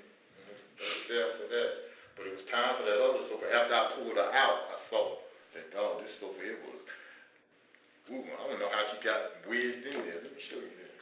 I mean, she was way down there like somebody got her and pushed it down between the cushions. And man, I'm telling you, stuff that I saw in that house, dementia. I wish she was still around, like you said, but I think she was on her way out because she had started swelling. I'm talking about bloated. And I called around, did the research, and they said, yeah, those are the signs. Even hospitals walked me through that stuff when my brother was passed, what to expect and everything. They had it to a T. Oh, this was something that I was going to tell you is really important when you were talking about that, is you said you called around and asked about that, about the signs that you were seeing to find out. My research. Yeah. Who did you call? Who told you that? Google. I Googled it. And YouTube. Okay. What signs of them? That's how I found out about the scratching. Did you do that from your phone? Fly. Either my phone or the tablet. Okay. Is there a tablet inside your home? Yeah. Okay.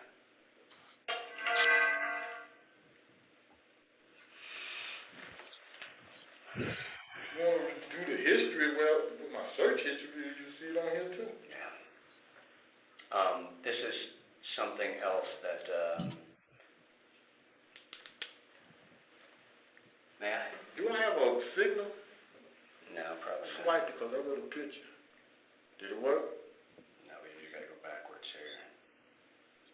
Do the photos. You got, it's just stuck on the, They're trying to sell me a new phone. That's a Galaxy 2, the up to 7 now. it's, Stuff. yeah, it's stuck. Does that happen a lot? Yeah. Lately it's been doing that. That's how you know they're trying to sell your There we go. Just lock it and. That's Super Bowl Sunday. That's mom's weird down in the sofa.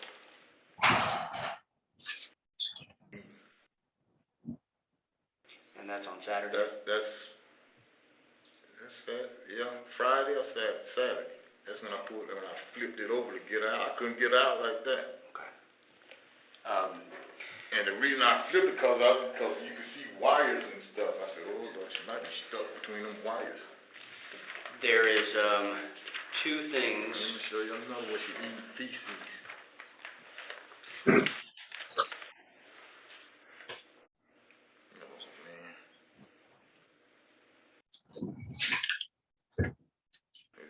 Wall. We was doing this when I was out there calling people, locking up on my thing. I could see the internet locking up while the phone doing that.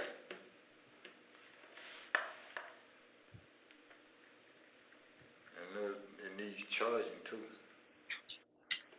Who's your service provider? I got AT&T and Verizon, two different phones. Again, keeping it on the level, being honest with you, I'm not only going to pull your mama's financials, but I'm going to be pulling your bank financials as well. Okay. You both get direct deposit, so I should see where withdrawals are being made. Right. The cash you have in your pocket, I suspect, was a recent withdrawal, not the accumulation of money over time. No, I might get 300 at this moment, get another. When's the last time you made a withdrawal? Withdrawal from my bank? From either bank. Probably 2 weeks. That's the I last get time. paid every 2 weeks, so That's the last time you took cash out? out of my account. Yeah. So the $2,000 isn't like a big. I'm not going to see a big Not transaction. No, that's what I'm saying. Not at this right here. So you just keep adding to your roll over time? Exactly. Okay. Exactly. But like I said, when I did the research on death is near, knowing that I may not find her, Ma'am? knowing that I may not find her, May I see your phone?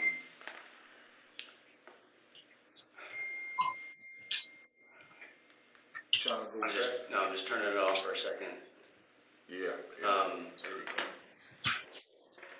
I would like to do what we call a forensic analysis of both of your phones. It's where we extract all the pictures and all the contents of the phone. Would you I consent? don't know about all that. Sir? This is my job phone right here. Let's see. I'm gonna pull up. I don't want you to delete anything. I'm gonna pull up some pictures. Um, But you ain't gonna find nothing that's not really job related on this phone. okay, all right. That's my personal there. You see Here's the thing.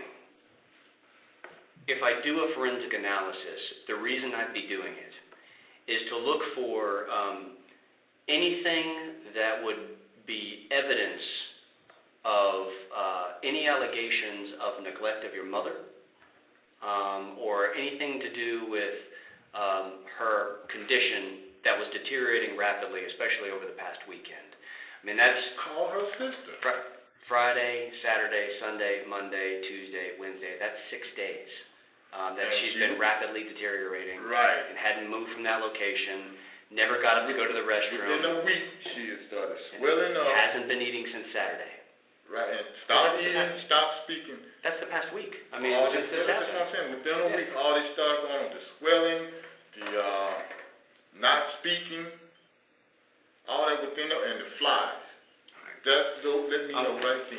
I'm going to be even more clear. Let's slide your ankle up for me. At this point, my intent is to speak to a judge and apply for a warrant for your arrest. For my mother just passed and you arrested me for that. Yes. When I just came in, moved in with her in those conditions at the time that she was dying, I need to see an attorney. I can't believe this, man. Come on, man. Come on, I didn't have nothing to do. I tried my best. I did all I could, but under her condition, she was elderly with dementia. She was deteriorating. Her probably shut down. You said you can't wait till the coroner come back and tell you what was up. You said the magic words. I want to answer your question, but you said that you want to speak to an After attorney. you put this on, yeah. Okay, so you don't want me to answer any more questions of yours? I I think I need to talk to an attorney. You Okay. got me. Because you asked me a question, and I'm happy. To the thing, You asked me a question, I'm happy to answer it, but and all of a sudden, why did you change me? because I don't want to mislead I'm not you. gonna run. Like, you gotta take me back. Do you understand? I don't want to mislead you. You did when you told me that I should leave in with my house key. Right, because you know what? I'm here with no shoes. Because you're still here, and I think that they're already done. So we would have had to have left your house unsecured, even if So you where's weren't my key? being arrested. We have it. If we lock the door, if they're gone, You don't know, we would have you it. don't know though, right? If I- they're gone or not. I've been here with you. Call them and find out where they are. Otherwise, I can have somebody go over there. I gotta feed that dog, man. The dog's going to be Well, well I'm the taken only care one of. that can feed him. I can't call nobody over there and feed him. We'll make sure all that. We don't leave Well, things why am I? unended. Because I'm asking you for your permission to go through your phone, and I'm telling you straight up, I'm looking I for don't mind that, but whatever you look for, I'll go through it with you. But personal and here's the thing, I don't want to it would be, You'll be right here with me. it would be perfectly legal for me to mislead you and say, oh, this is just a standard procedure. I'm willing to go through Check it out. right I could do with that. you, but you chained me to the floor. I could do and you want to that. go through my phone. I could mislead you, but I don't want to. But you can do all that without. I'd rather be straight up with you. I'd rather be You can honest. do that without the handcuffs, right? Why am I chained to the floor? Because it's important, if I'm going to ask for your permission to do something, that you not feel that you have any sort of hope of benefit by cooperating. It's just I have stuff that I don't want seen, personal stuff. You know, you want to see my dick? Nothing to do with your mother. Believe me, working, like I said, 7 years of homicide, I've seen a lot of dicks in people's phones. I'm willing to go through it right here with you. And I can answer questions, what is this, what is that, and all that. I can do that, but taking it with you, now you got access to all my personal stuff. It's important that you know. I'm being cooperative, but you chained me to the floor. It's important you know that you're not free to leave at this point. That's I see that. I can see that. that's important, especially if I was going to ask for your permission in lieu of me applying for a search warrant. That's why I need an attorney, because I'm not sure what this is about. My mom just passed. I call you, call the cops, they chained me to the floor. And I'm no matter what I've told you about applying for a warrant for your arrest, no matter that I feel based on what we saw there and everything that we've talked about, that you bear responsibility for your mother's deteriorating condition. I feel that way. I'm just telling you that. I'm Now, just straight up with you. I feel that way, but not like you see that. You know, I did my best. I'm not a doctor. I'm not a caregiver. You know, I was forced into this. I came home to keep mom from, you know what I'm saying?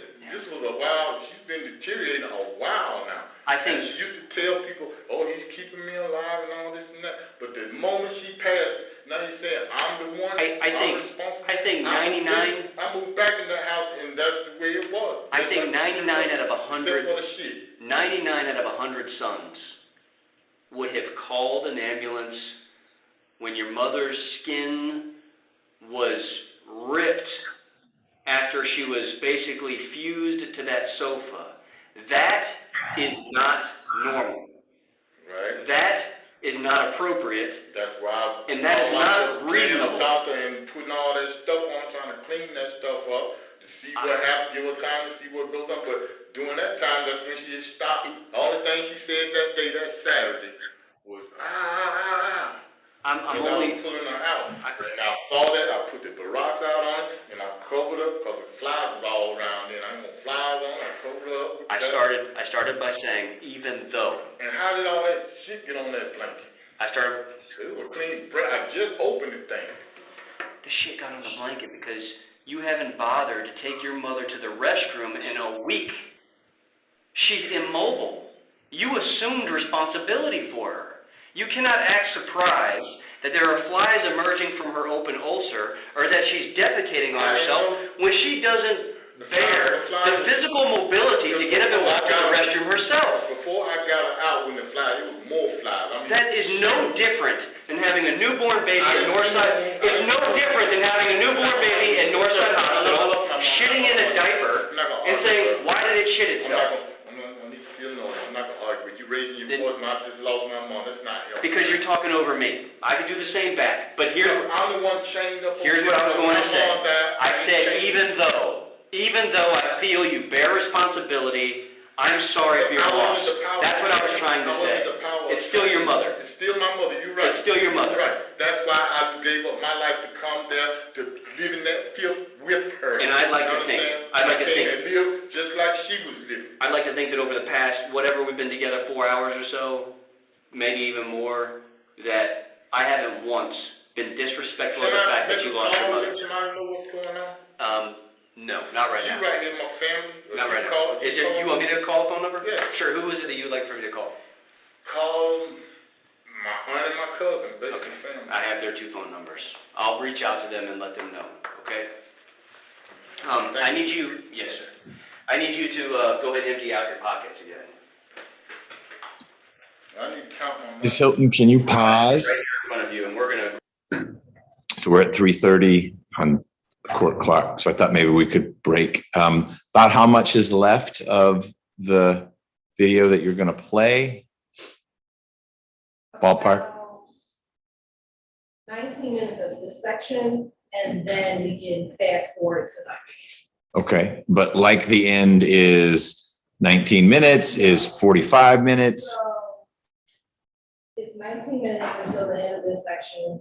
Then we go for about 4 minutes. And then. We skip a whole 4 minutes? We can skip that. No, I'm asking, all we skip is 4 minutes? No, we skip 30 minutes in between that. Then the next period is 4 minutes long, and then we skip about 2 hours towards the end. Okay, all right. So ladies and gentlemen, we can break as in you go back to the jury room and the hallway and whatnot, or we can break as in you stand up and just stretch a little bit and we do the rest of the video. I'm happy to accommodate you in either way. Let's do it this way. Does anyone need I need to go back to the jury room break? No? All right, why don't we just stand up a little bit, move around, and then we'll keep playing it. We'll still do an afternoon break. You're not forfeiting it by staying here for a little more of the video. Do you know Zumba or something you can lead us in, Detective? No? Okay.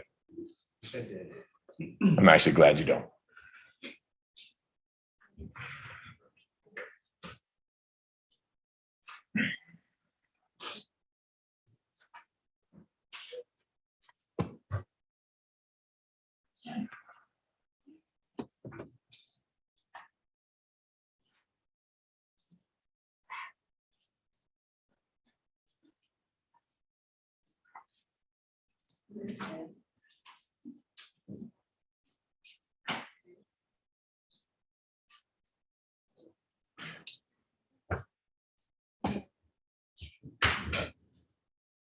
I'm just gonna grab. Just grab? Go grab. I need more than that. Okay.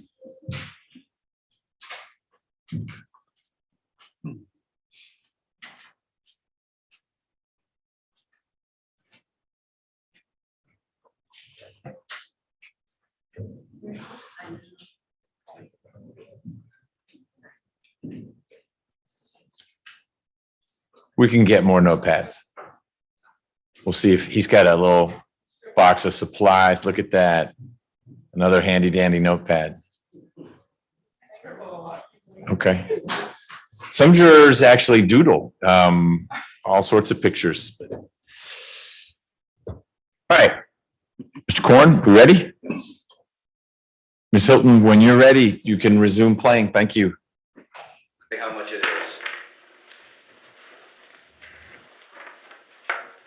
You think of those names in the trash. Toothpaste. I hadn't had anything to eat. I'll see if I can get a snack for you. What you do with my job's keys? I have them. Why you It's got all gonna go into property. I was gonna say, why you got my job keys in my All of your property, including your cash, is gonna go into property. It's all gonna, no one's So what am taking. I being charged with? I'm going to apply for your warrant for your arrest, and I'll explain when I discuss it with the judge, I will explain everything to you, but I'm not gonna say you're being charged with anything until the judge, has made a determination. I get to speak to the judge? No, you will, yes, but not today. Within 24 hours, typically, you'll see a judge. I'm gonna count this, I'm gonna let you count it as well. I'll tell you what I'll do is I'll do it in, in the hundreds.